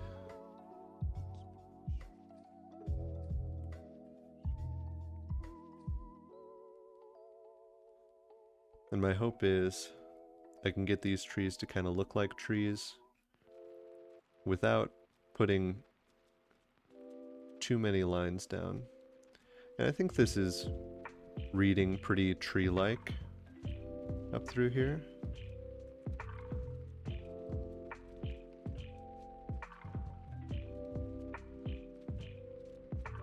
I think that's kind of accomplishing the mission I set out for. Over here, these trees are going to be much darker.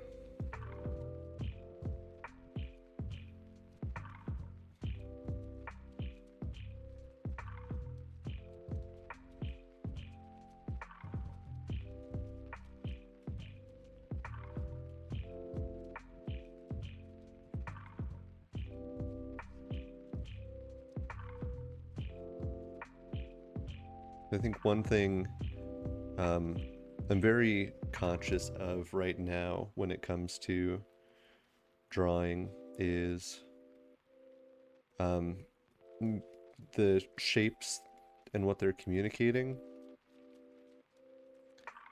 And I need to keep in mind that what I'm doing is not necessarily creating a piece like about trees. And so it's okay if the trees are not like super fleshed out. Let's get some of this in here, and we'll do kind of a couple of things to make this rock wall. So we've got some just grays making up that wall, but then, and interestingly enough, those grays are a little bit bluish, and then we'll get some of this greenish just kind of layered through there.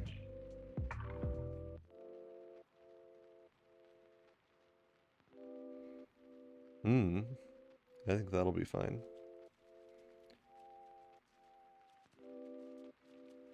What goes on above this? Because right now I don't really have anything. Yeah, let's... Can't believe I didn't finish this tree.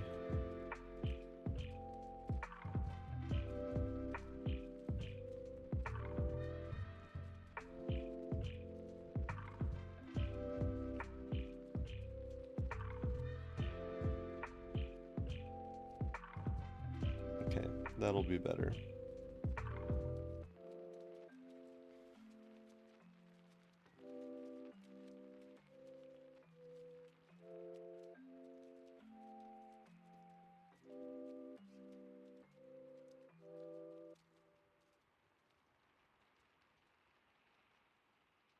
Let's get a good sample of this bark color.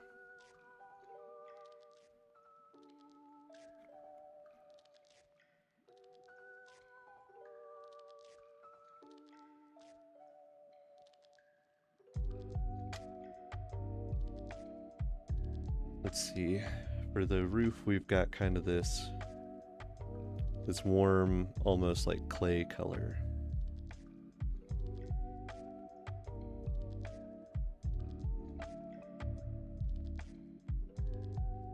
Which I guess is pretty similar to the roof in the last piece that I was working on too.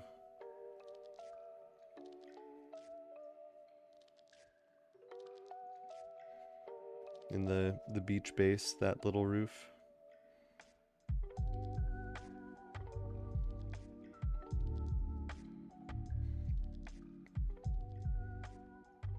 We've got some warmth on the side here that really shouldn't exist, but it's there because I have lights on inside of my base.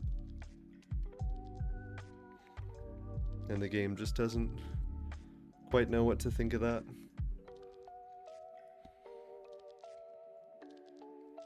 Let's get some more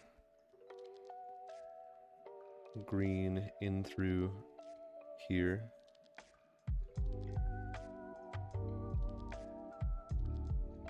And the front is a lot more kind of a grayish, tannish sort of deal. I'm gonna go on the light end there, because I can always darken it by layering more.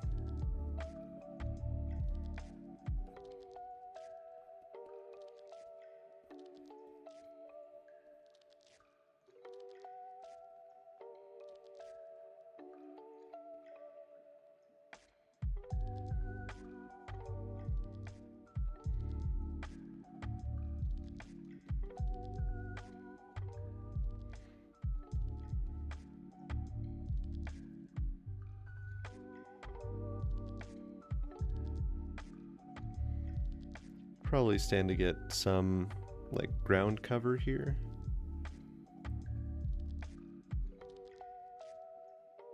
Let's go for something kind of in between the greens and the browns there, or alternatively get some of these greens, start setting those down, then get some of the browns and kind of go for another pass of it.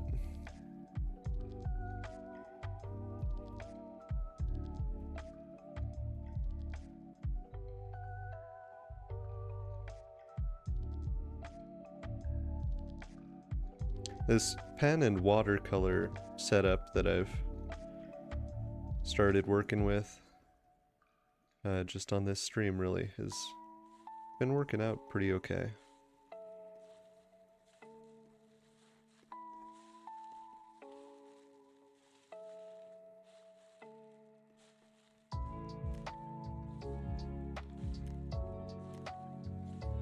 So we've got mainly like a path down through here that's like very orange.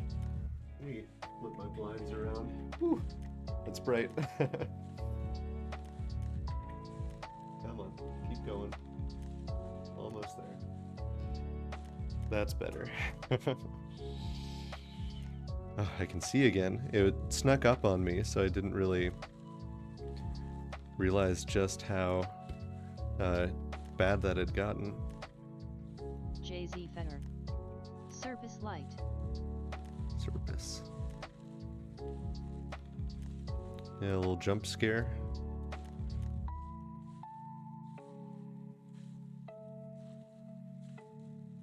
Got a little bit JZ Fetter. greenery inside these Surprise ruins. asterisk.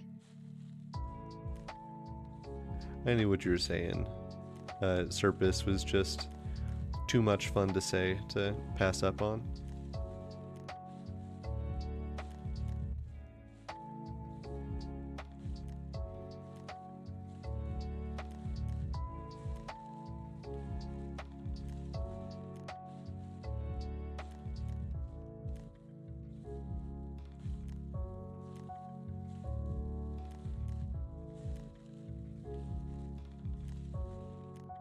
Okay, we're starting to get this space fleshed out a little bit. Let's get some of these tans.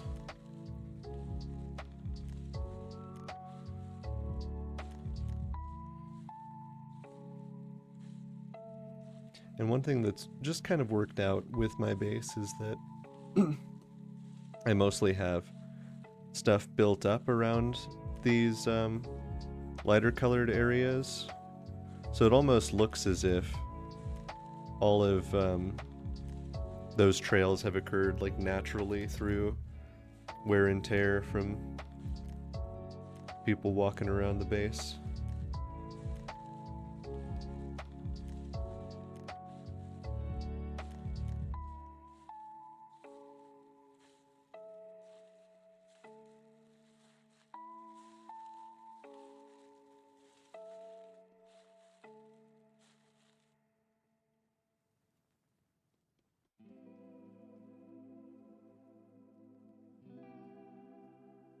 I was gonna say this might be a little bit too close to like the color of the ruins back there.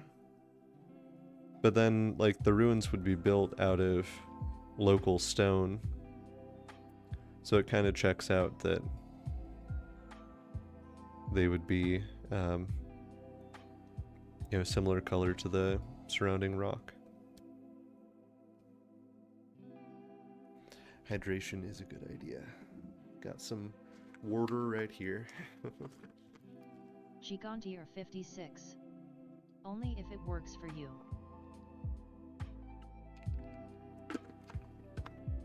It does. Hydration is important. Thank you. Let me get... Let's get the lighter side of one of these rocks. Maybe something a little bit grayer.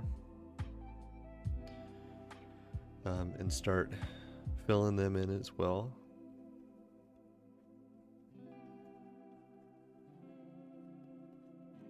Got to keep the center clear because that's actually where the water is in these little hot springs.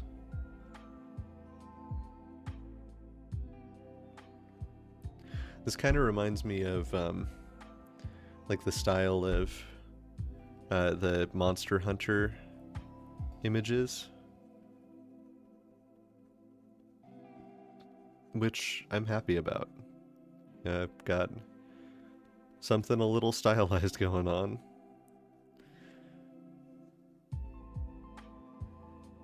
Like developing my own style of art is something that I was going to say.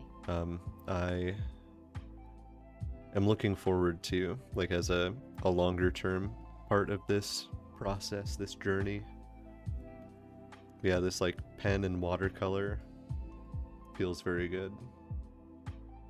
I'd like to get a little bit more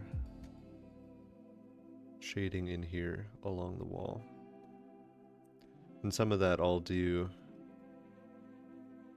later.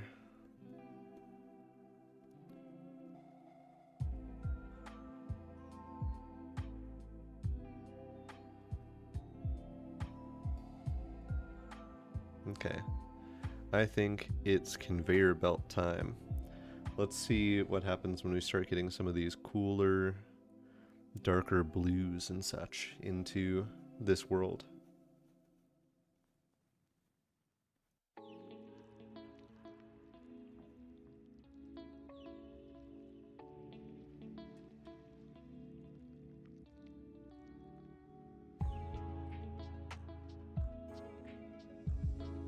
You can see that one fleck of green in there, but mostly it's kind of just a slightly different gray along the sides.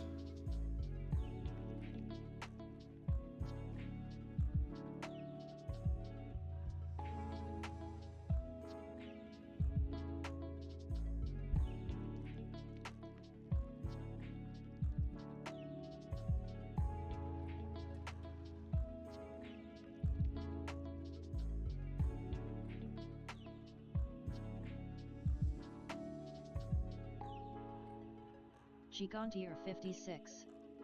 Is that a color picker tool that is the circle that magnifies your other image? That's exactly what it is. Yeah, so right now I'm kind of searching around for a color inside this field that I think will be representative of the field, and then I'm tossing that in there.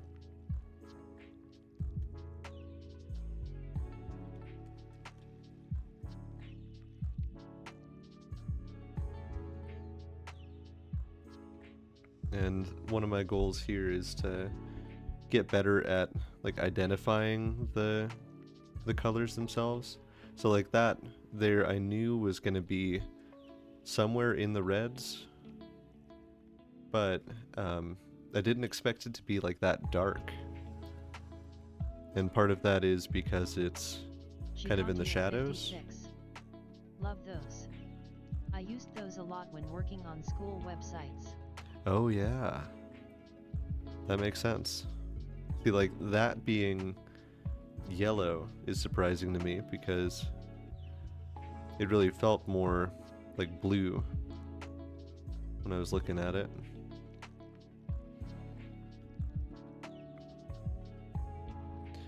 This is all like very gray.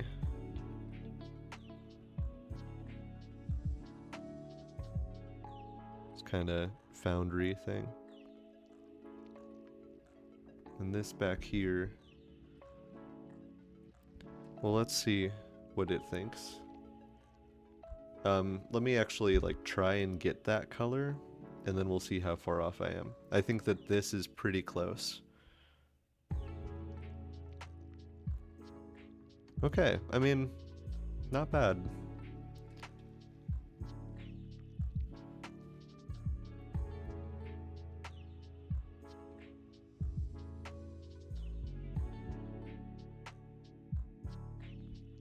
It's kind of fun to practice like that.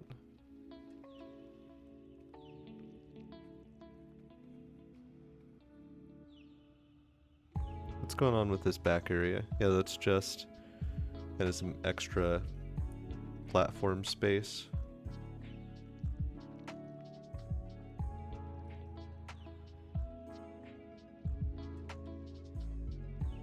Let's get the water in these hot springs. I'm gonna guess we're sitting in this kind of zone right here. That's my prediction. Now let's see. Okay, significantly greener.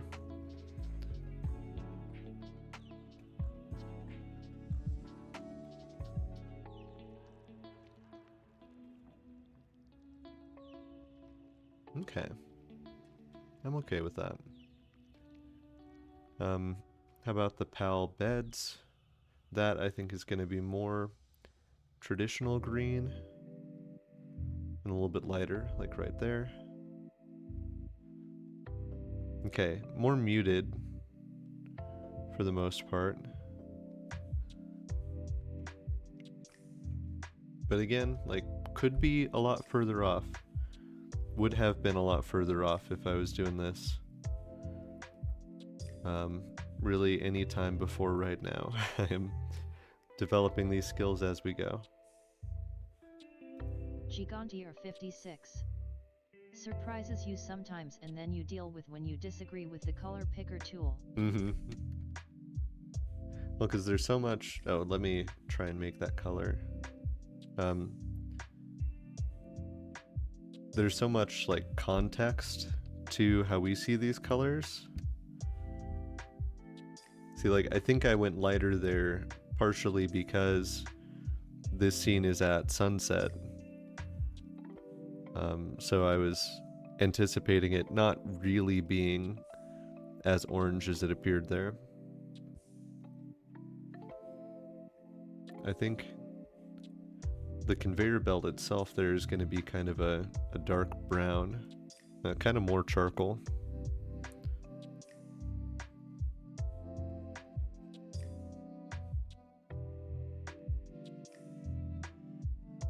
Okay, are there any, like, crucial areas we've missed on this layer? Guess we've got a rock back here. That can be charcoaly. And we've got the little PAL box device. And here, we're gonna get kind of an unnatural green color. I'm gonna guess like right around there.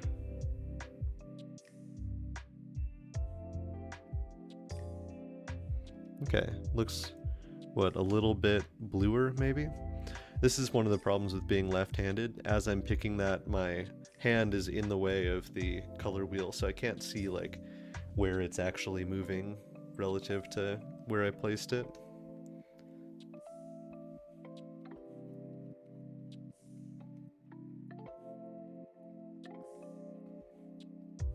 I'm gonna add some pen work through here as well. Let's get a finer pen and some black. Demonstrate that there's something going on there. Enjoying the stream? Don't forget to follow to catch me later. Oh, and that's subscribe if my you're into that kind of thing. Orange box. A little bit redder than I anticipated. And there's one like gray line down through the center of it. Oh, right, I was gonna at some point draw in my little baby stove on the mountain.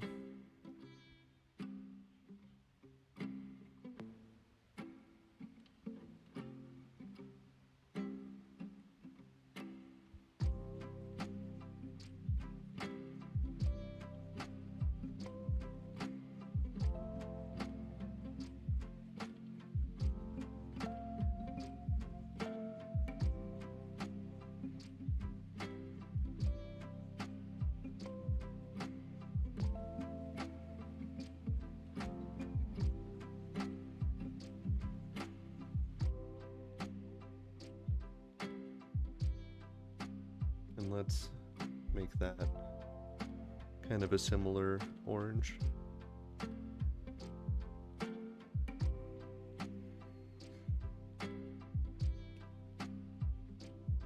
Okay, I think we're ready to go the next layer back here. Oh, I'm liking this so far. This has worked out nicely, and it's cool to zoom back and see just how small some of the details are. I mean, look at that stove that we just finished. How baby it is. Okay, so we have kind of the horizon line up through here that we really can't see much of. Then we've got all of these like rocks kind of jutting out.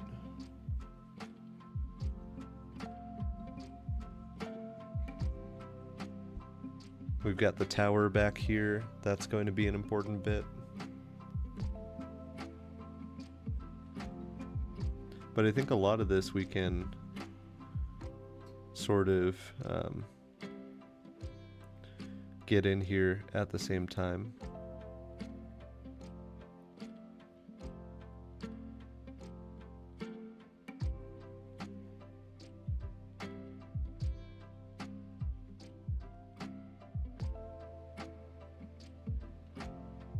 Got lots of greenery to kind of suggest.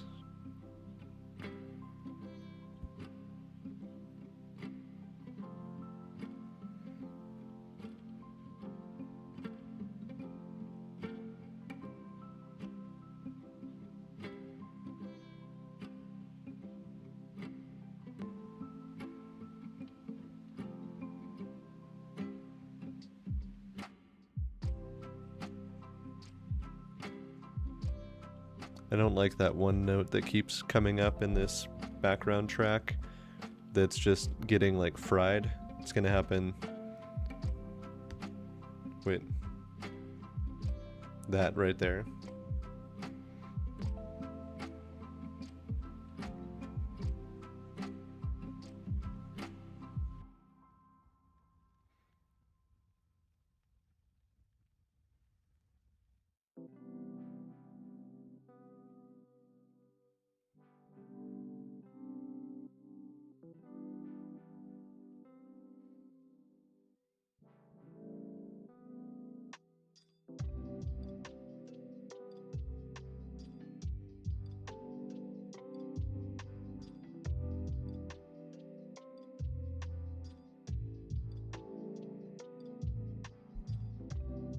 Okay, any other key details back there that we need to grab?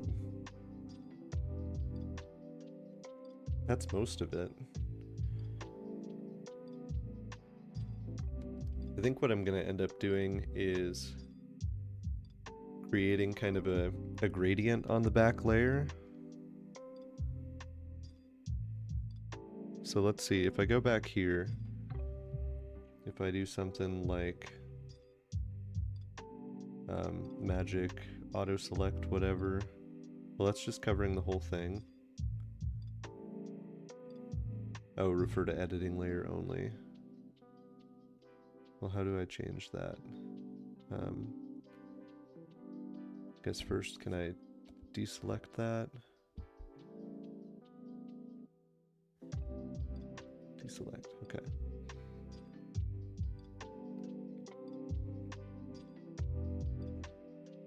So how do I change what layer you're referring to?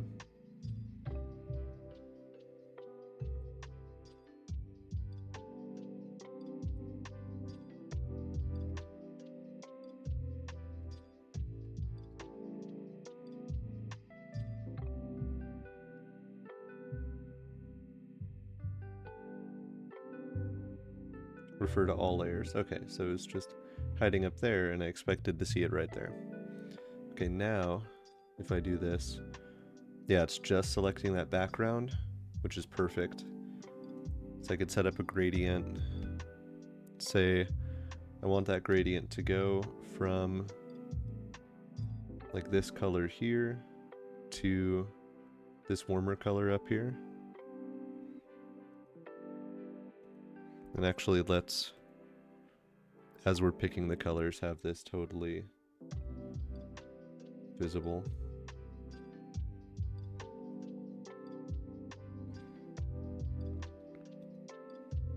Okay, now back on this layer. Let's add a gradient Game Flub Dojo. through there. What up, light? Hey, not a whole lot. Is this just gonna work out exactly the way I wanted it to? On the first go through? Let's see, I think I wanted that flipped. More like that.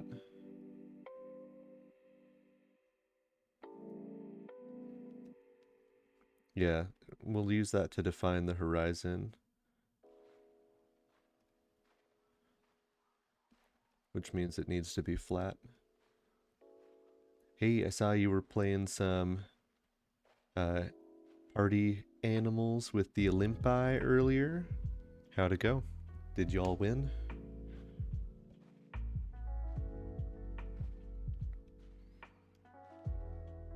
That's gonna just save us a little bit of work having that on this back layer. Because then I can still go up through here and change things, add details, all of that, but it'll at least be something.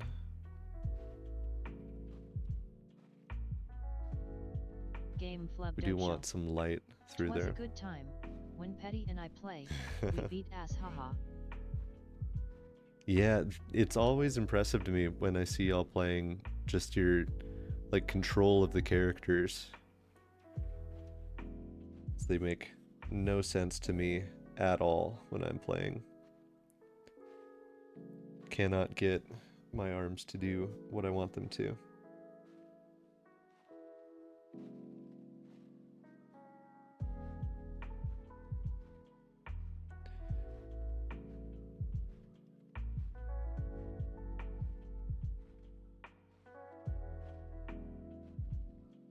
I don't know why the sunset is so muted through here. I don't think that they have to deal with, like, smog in Palworld, right?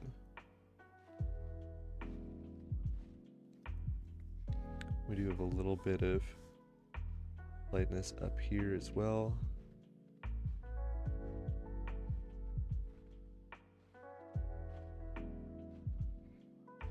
And now when we get into that back mountain, let's get back to our watercolor brushes.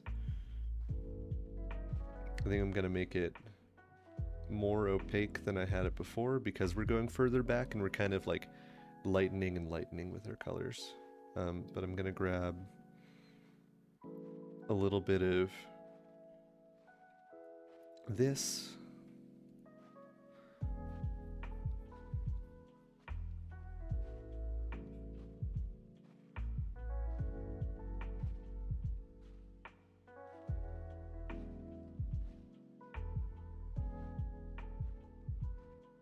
Start getting that back mountain. The trick is that all of these mountains are kind of obscured into the fog as you go further down. So I don't want to have anything like continue down into that base too distinctly.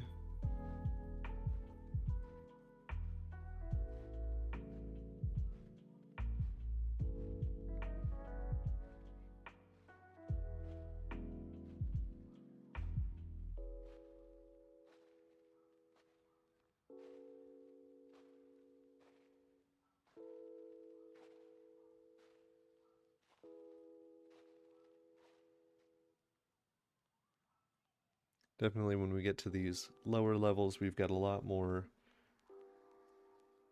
greenery going on, especially right around this tower here.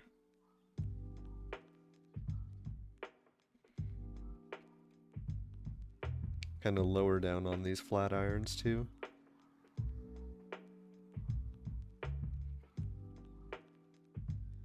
Never understood like flat iron as a term. At least in my experience, they're what, like limestone? Definitely not iron. This is supposed to be like an ironing board? The world may never know. Many people are asking.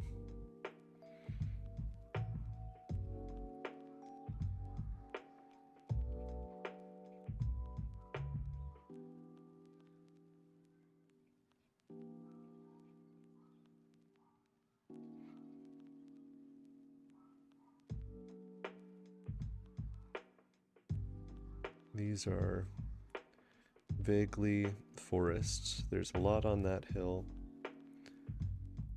A little bit kind of going down through here. Things should be rougher on that kind of top mountain. But I don't know quite what to do with that yet. Can I get a magic lasso of just this area? Yes. I love that. I just pointed to the area and it already had a good sense of what I was looking for. Great. So in that area, I want to have kind of a gradient of grays.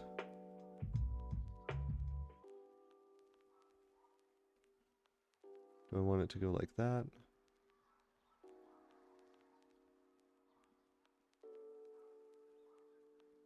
How transparent do I want that?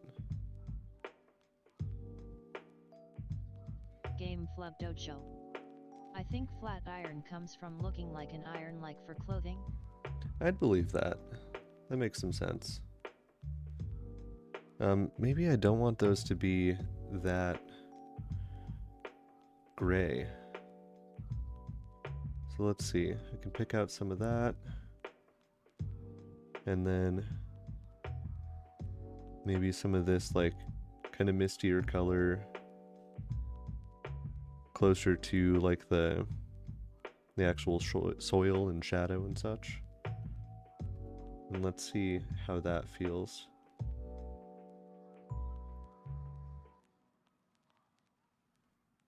Now if I deselect that, yeah, I don't know. I'm not convinced. I'm not sold on that. But it's a good place to start. We can always jump back to that layer and make any changes we need to really quickly. Let's get some work done on this tower here. It's been a little while since I zoomed in and really did a good look at an individual thing. This tower is going to have kind of some very bright things going on with it.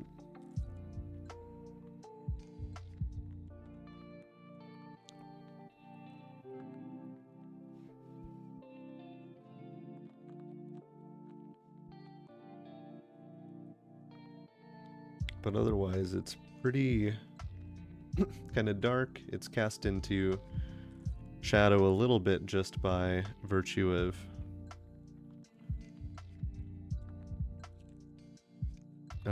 where it is. Why is this not? I guess it's just that dark. Let me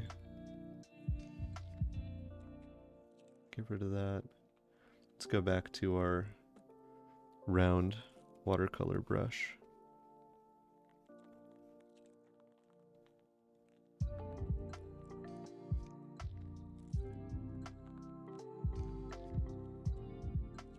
Let's darken that. Or, I guess, bring the opacity back up. Yeah, so we've got those shapes still like standing out. Always wondered this myself regarding the etymology of flat irons from Wikipedia. Hypotheses regarding the origin of the current name.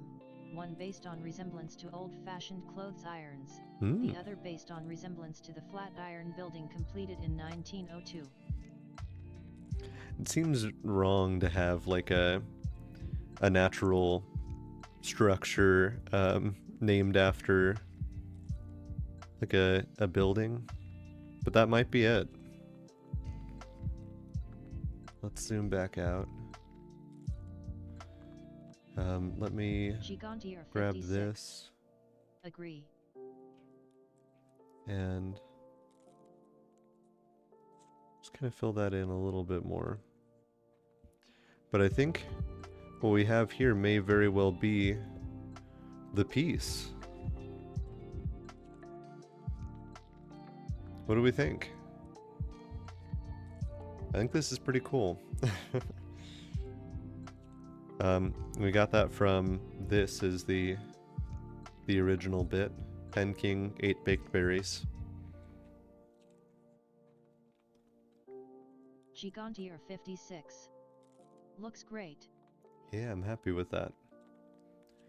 And definitely, I mean, from here to here, the style that I've been working with has changed quite a bit. Let me get some of these shadows in here, and I'm gonna add another layer just for shadows. I'm gonna use this watercolor brush. I'm gonna turn the opacity down quite a bit. But we're going to work on this layer and just kind of get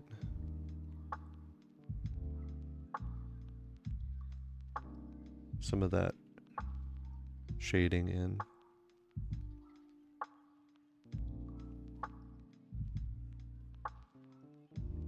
I mean, all of this is in shadow up here.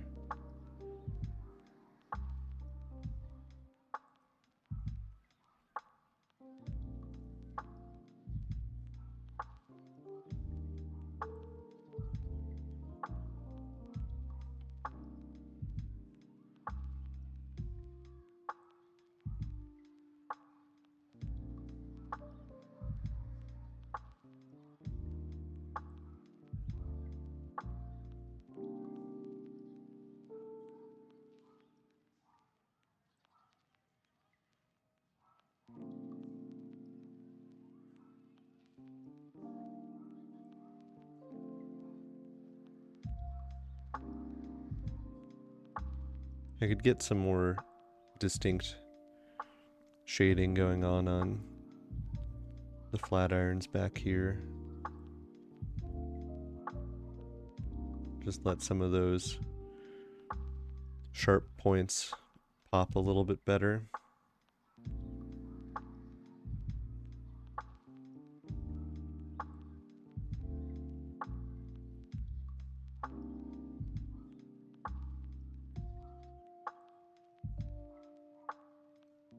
So right now some of those back mountains and hills are a little bit more flat than I'd like them to be.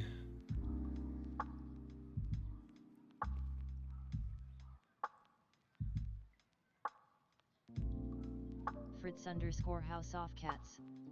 Damn. Hello. Look at what you got going on over here. Welcome, Fritz. This is layers. Layers will do this. Yeah, I am messing around in Clip Studio Paint. So this is like what we actually have, and I think it's probably going to be our finished product. I also designed my little base at the beach,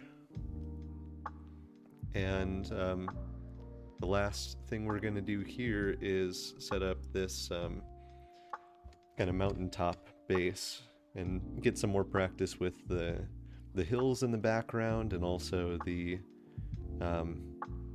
just like the rocks up in the foreground and kind of this perspective here, which I think is going to be fun. And I was talking about the art that you were doing yesterday for your stream, based on the Zone game that we played. That was so cool to see. Fritz_HouseOffCats. These are lovely. Great work. Thank you. I'm figuring it out as I go along, and I've been really happy with the, I don't know, kind of like style that I've developed a little bit more here. Like these trees by the little hot springs are very just kind of abstract in a way that I like. So we'll see how that goes along here. I still don't have a great process. It's very much like do whatever I want and then move on to whatever the next thing is that I want to do and continue.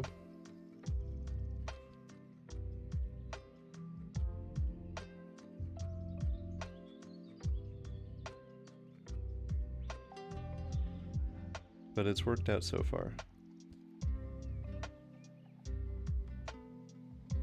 Fritz_HouseOffCats. It gives me very much Chinese ink paintings in the line work. Thank you. Yeah, we were talking about I like it a lot. Thank you. We were talking about Monster Hunter style paintings a little bit, and yeah, I was kind of getting that impression. Like at this point, I'm not intentional enough with any of this to really be able to claim a style, but I can at least say, hey, this kind of looks like a thing that people like looking at.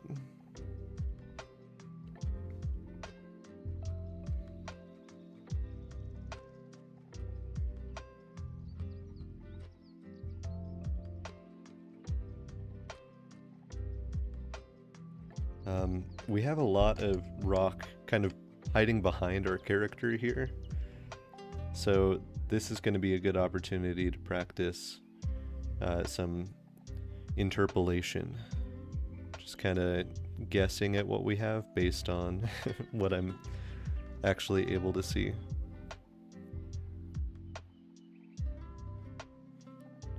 It's also going to be fun to deal with some of these trees in a little bit here.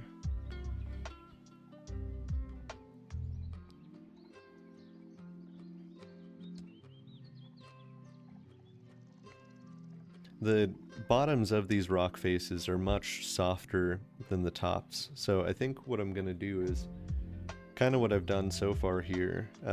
Like highlight the tops of these things, make them very defined and rigid, but then let them kind of fade out down below.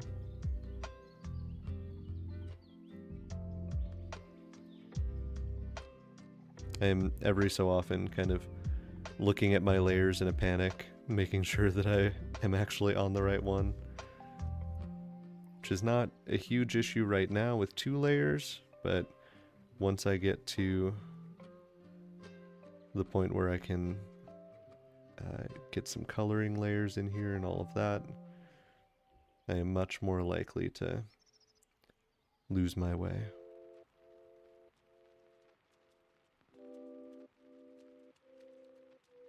Yeah, let's just keep this kind of loose.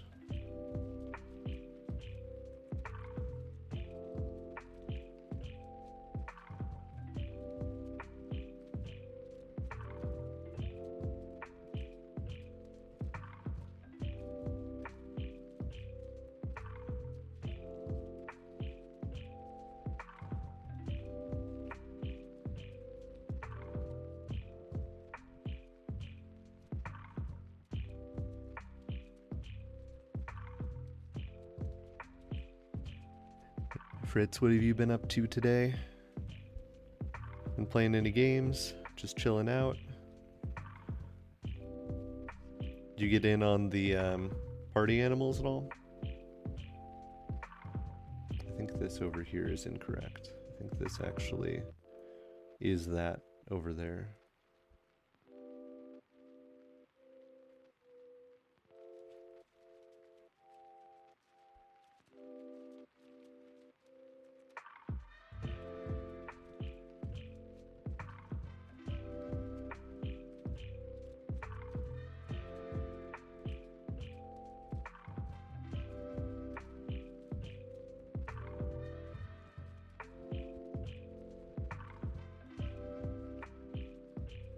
It's looking pretty rocky.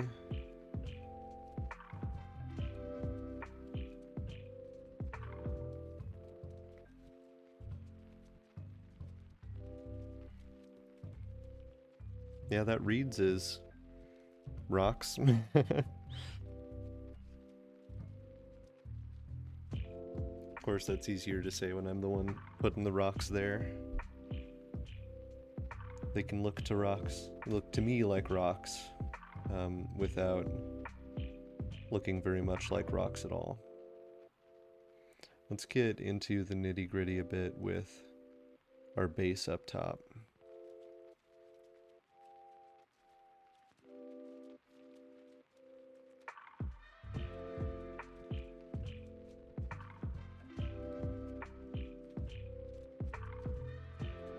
Fritz_HowSoftCats.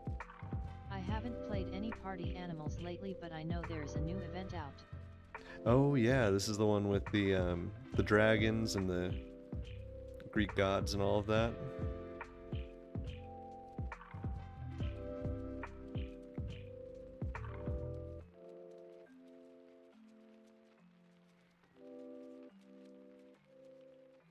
Game Flub Dojo. Fritz, the dragons are cute. Fritz_HowSoftCats. Yeah, the dragon skin is adorable. Excellent. I don't think I want to put too much of the actual like pieces of my base up there, so it'd get a little bit busy, but we can have our little farm plot. Let's see how the style I was doing for the trees before works out for this up here.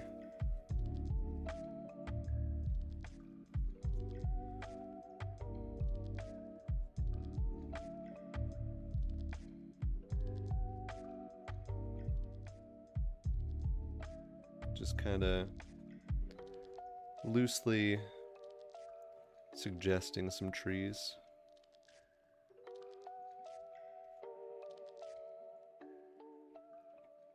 And then letting the color do the work for me when we get to it. I'll do that for the trees on this layer too, since it's all somewhat cohesive on these first couple of things.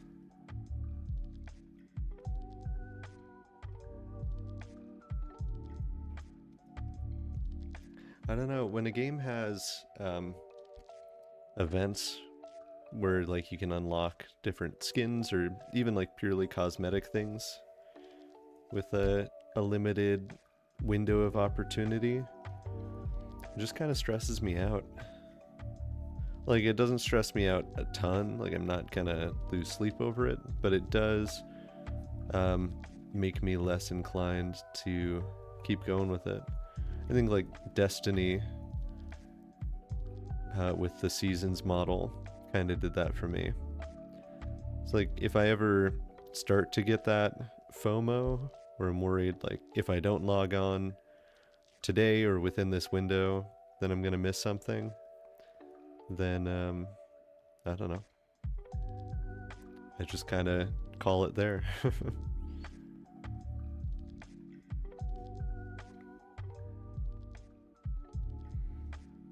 Stream elements. Join my Discord, https://discord.gg/snitchfucky. As we go down the mountain here, I'm gonna start putting less and less effort into the actual shape of these trees. Kind of let them fade in detail.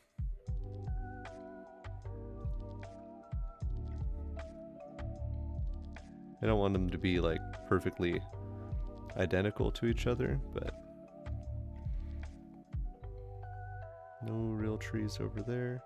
We do have more tree coverage on this side though.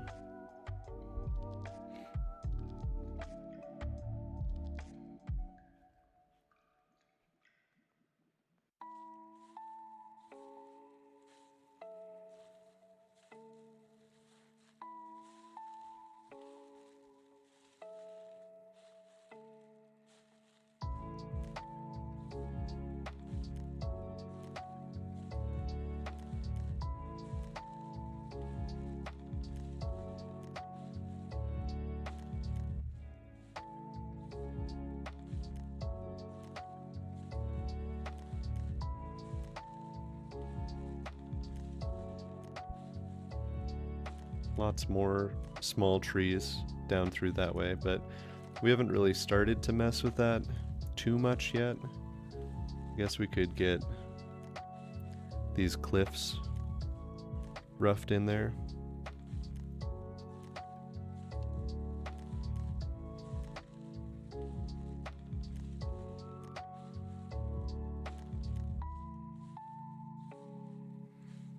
And that kind of continues around, and I don't want it to line up perfectly with that upper bit there. Let's have that come kind of down through here.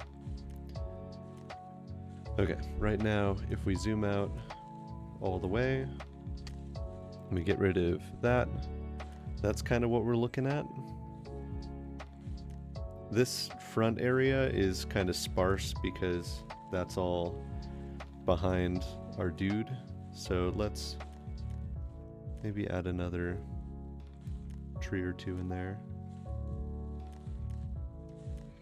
Let's add a layer underneath this one and start getting a little bit of color in here.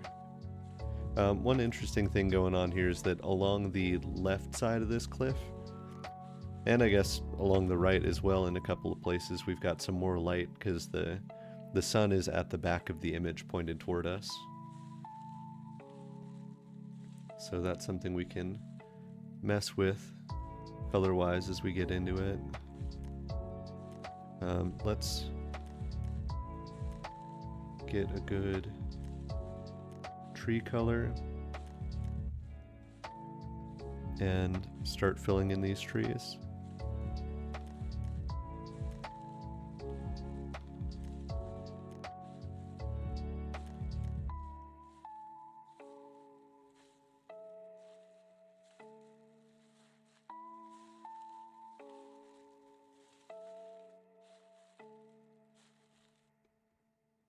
And I am going to, along the right side of these little bits of trunk, put like a barkish sort of color.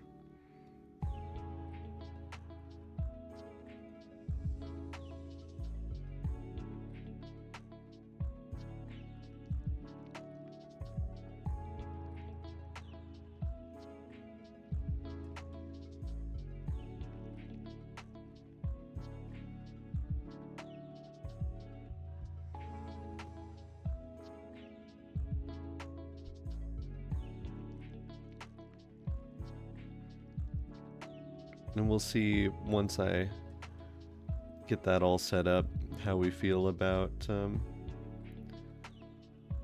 just like the lack of detail in these lower trees.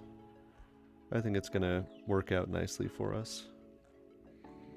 Bark color.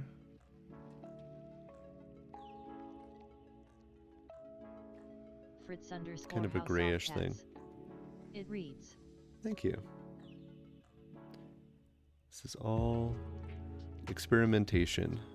The dream is to have a style eventually, but I'm not in any rush. I'm gonna put in the work. Fritz _ House Off Cats. You'll get there. Yeah.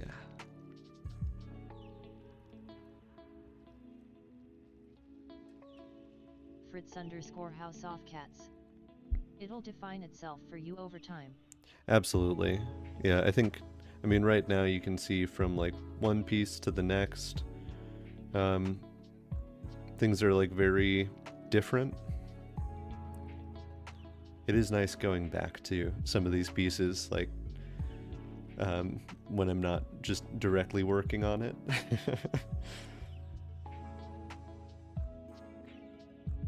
But to eventually have like my way of doing trees that lines up very well with my way of doing rocks and doing different sorts of critters would be cool.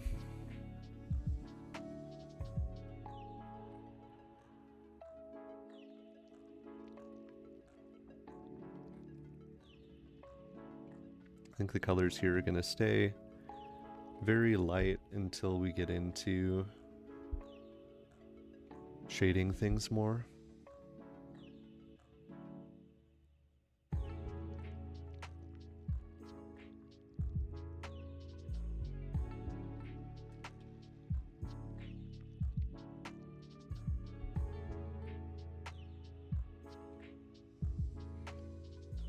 Let's get a good sample of like a grass color here.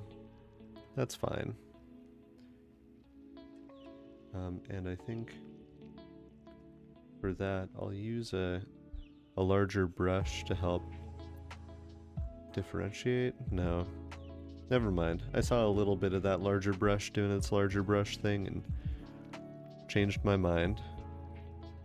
I don't need to strictly differentiate. That's what the lines around the trees are for.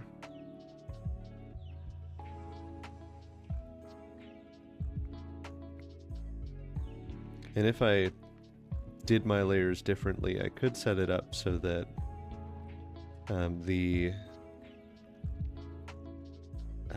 the trees are just on a layer above where I've got this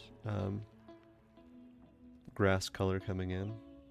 I want to start with that actually a little bit more vibrant.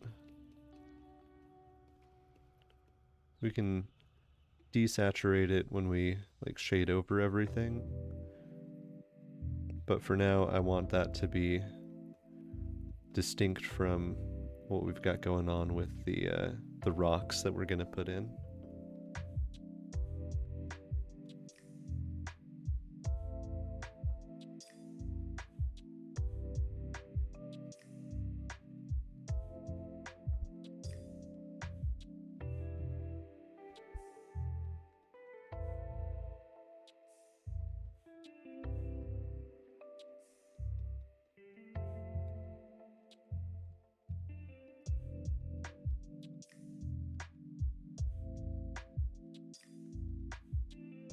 Yeah, Fritz, I don't understand. I am like in awe of your ability to do art with a mouse.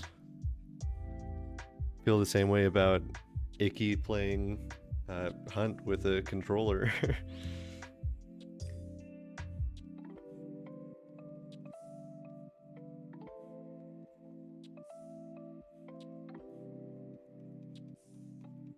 I guess part of that for me is that I'm left-handed, but I learned to use a mouse and keyboard in like the right-handed configuration, so I would be using a mouse with my right hand.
Okay, that's coming together. Like I said, I want these hills to kind of fade downward. Let's get a good color sample here because it's a little bit tan. So in order to have them fade downward, I'm gonna mostly include the color in the tops of these mountains and then let it kind of softly fade away unless we hit a detail like this.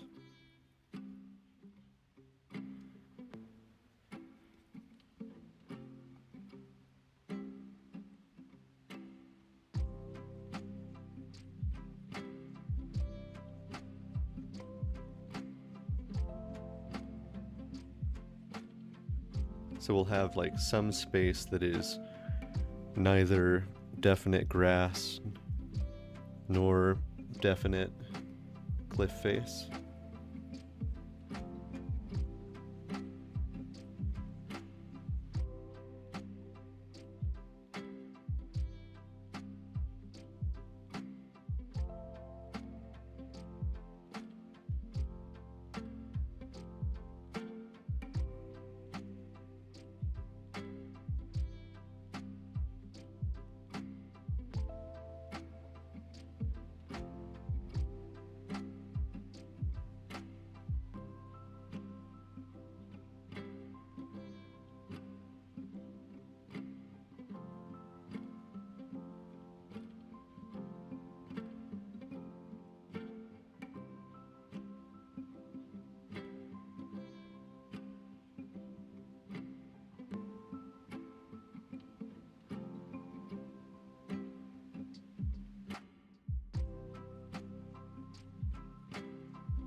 That's feeling pretty good. Like, it's not feeling complete, but it is feeling like we're headed the right direction.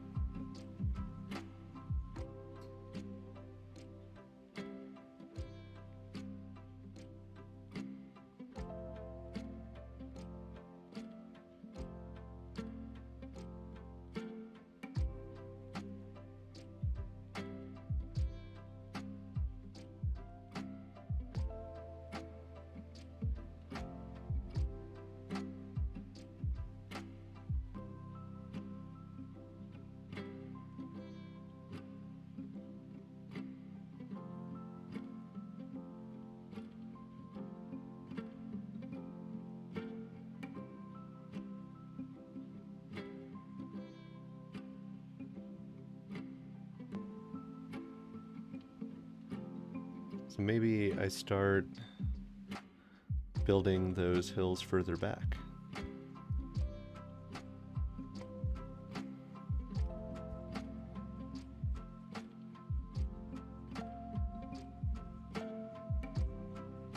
And let me experiment here with using like a lighter brush stroke, a thinner brush or thinner pen for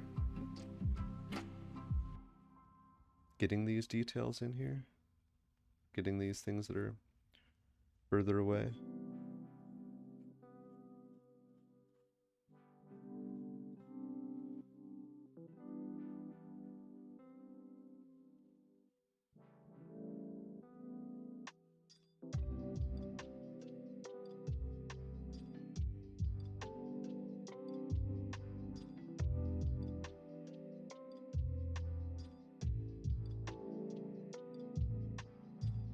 And then even thinner for this stuff way back here.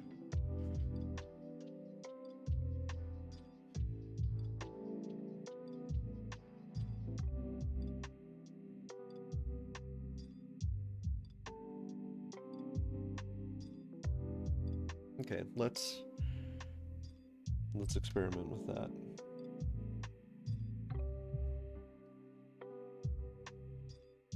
I'm trying also to like use my reference less and less.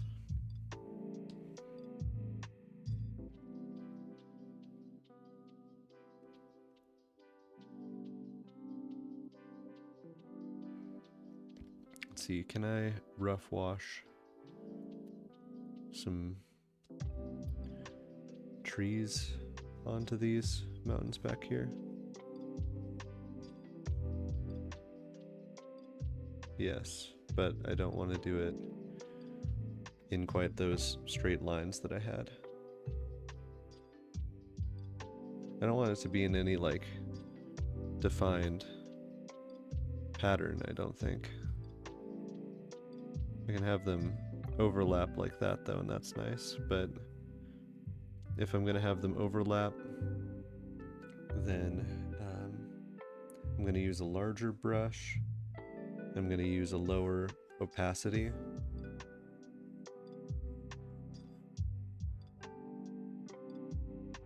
Am I doing that on my line layer? I am. Okay, we've got the brush that we want. Now let's go to the color layer.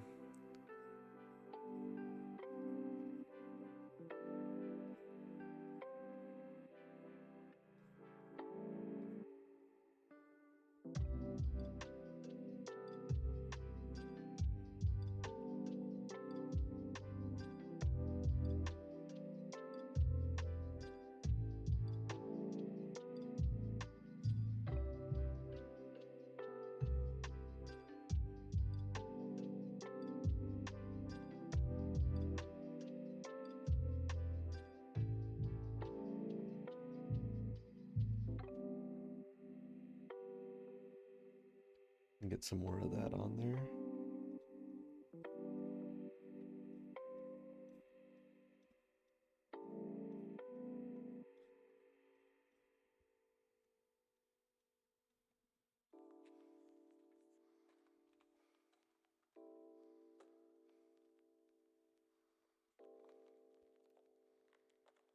Let's go back up to our soft or round watercolor. Get back to a gray. Put some of those cliffs in to a little bit more focus.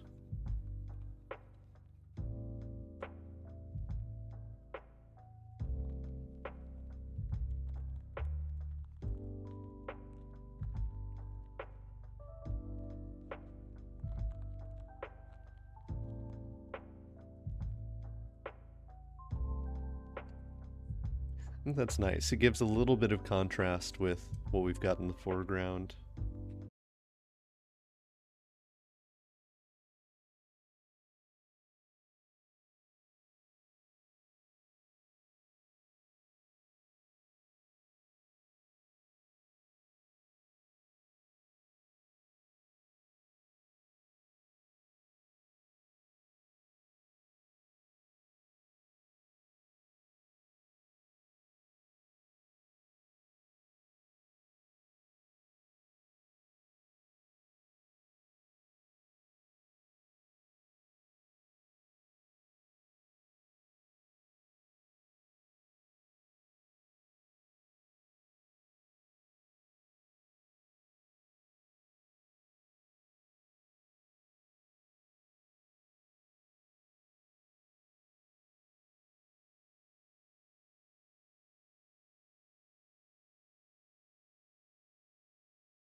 That could be the flat watercolor brush.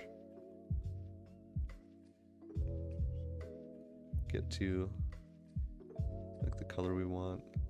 No, not like that. Rough wash, watercolor splash.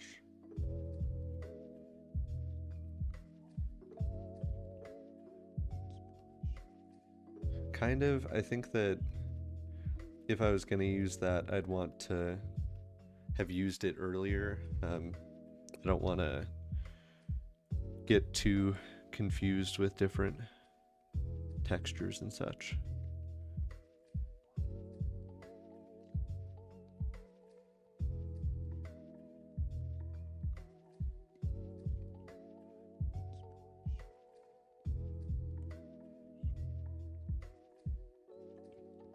Like I could do something like that, but the trees are way more dense than that, and I don't want to add too much detail into the background.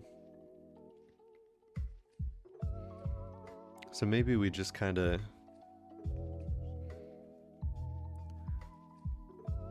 leave that as is. Let's get the round watercolor brush and just kind of gray up this tower in the background a little bit.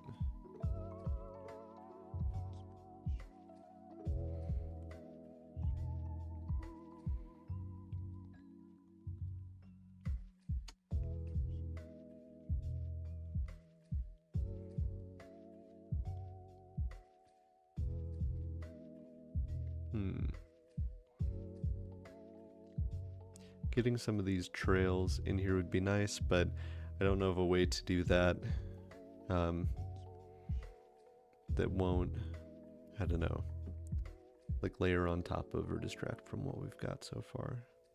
I guess what I could do is add a layer underneath our color layer. And in this new layer,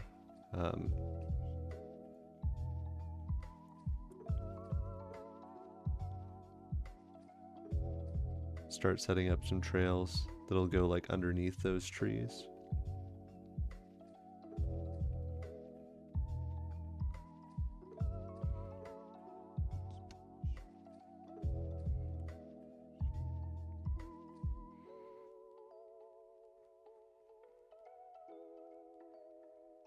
At this point, the opacity I'm messing with is just so low.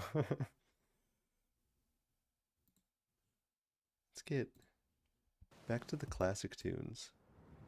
This is the playlist I'll use more often during my like design streams and such. So I mean, we could definitely set up some trails like that. I think what we really need is some more detail on this top mountain to make it clear that this is like the focal point.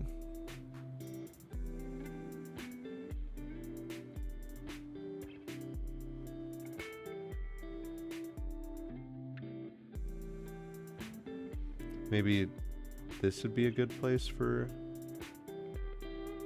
the splash.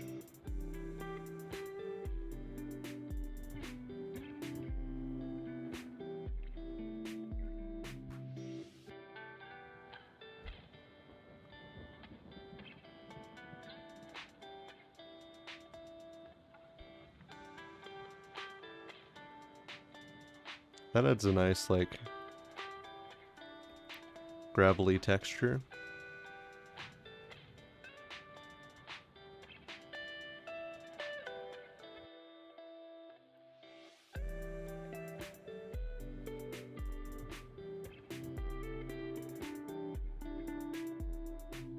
Could be nice for adding, like, ground cover, too.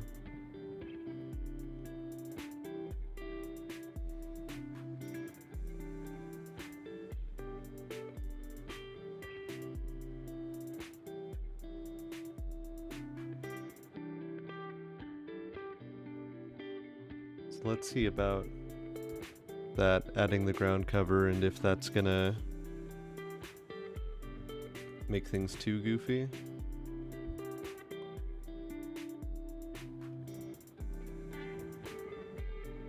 Or too similar on the rock and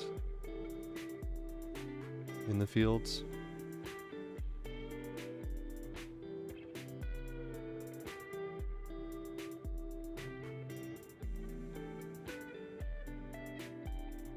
So that is my concern with using some tools like this is if it's too obvious that it's like a specific tool, it can kind of take you out of the piece.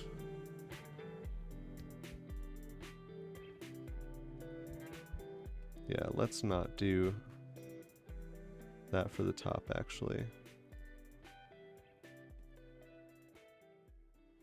I might use it for the trees.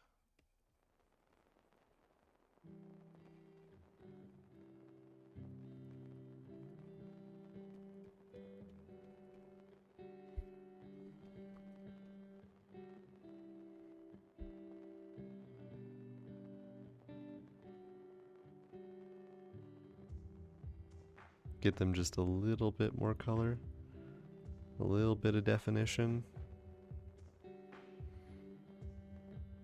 No, I don't think I really like that either. Like, I'm glad I experimented with it.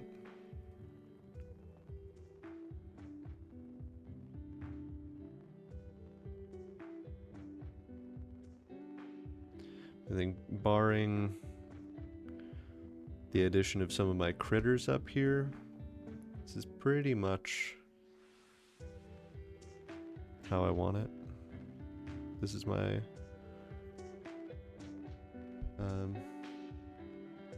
inking layer. Is there anything else up here that I want? Let's get some of these like rocks up top defined.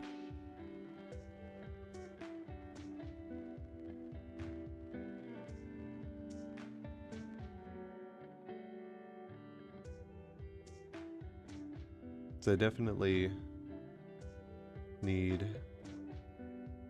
something more concrete going on with the top of this. Something more detailed going on to justify the focus on it. Maybe I'll just have one of these guys wandering around.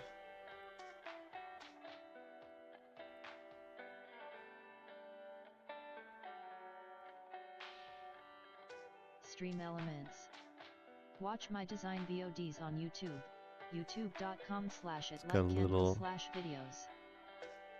a little leggy.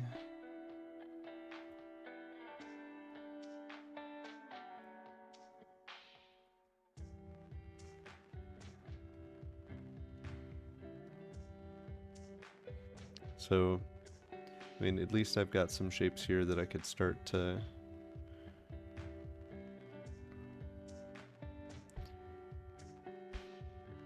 treat like rocks a bit. Not on the... Oh, that's not even on the inking layer. This is my color layer.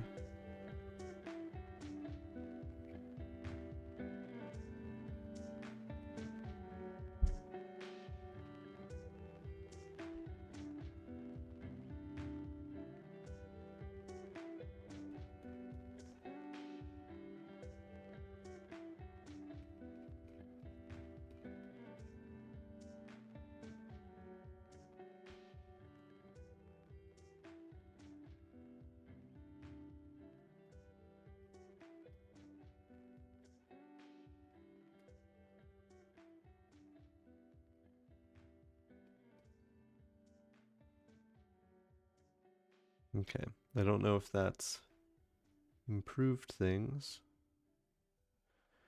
But yeah, I mean, that's kind of our base. It is pretty bare bones what I have set up on the mountain. Compared to, like, my base in the ruins has a lot more just going on there. And then my beach base is just ingredients for cakes and eggs. But I am feeling in my hand that I might want to wrap up here.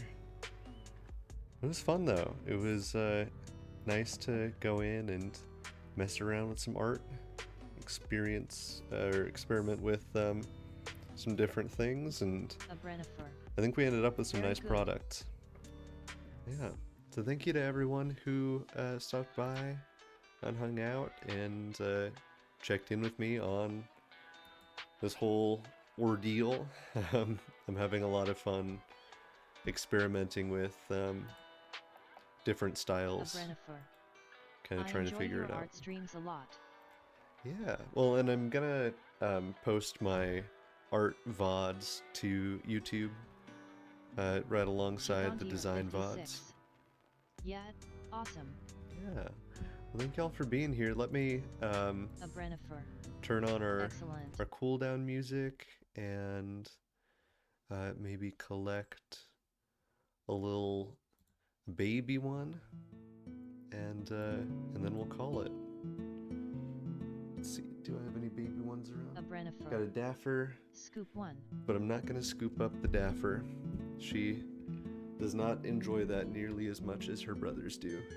Let me collect a boy. I think I know where to find one. Hey, boy cats.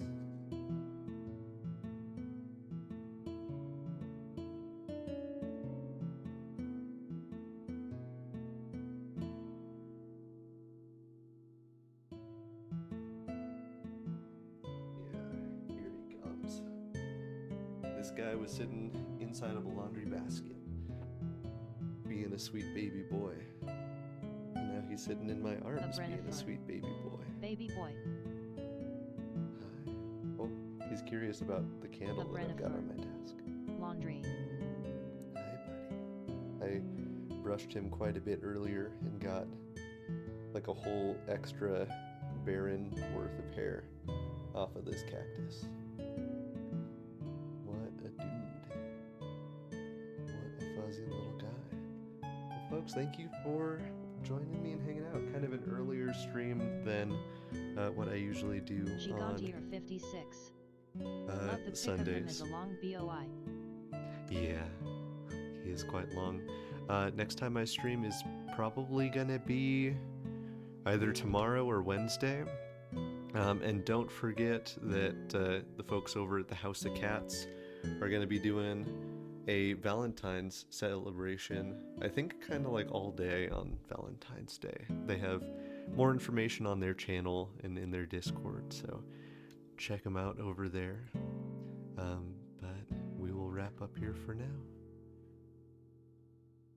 Kind of awkward with the placement of that song, but yeah, we'll wrap up there for now.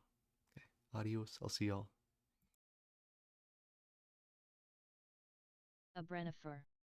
Good evening all.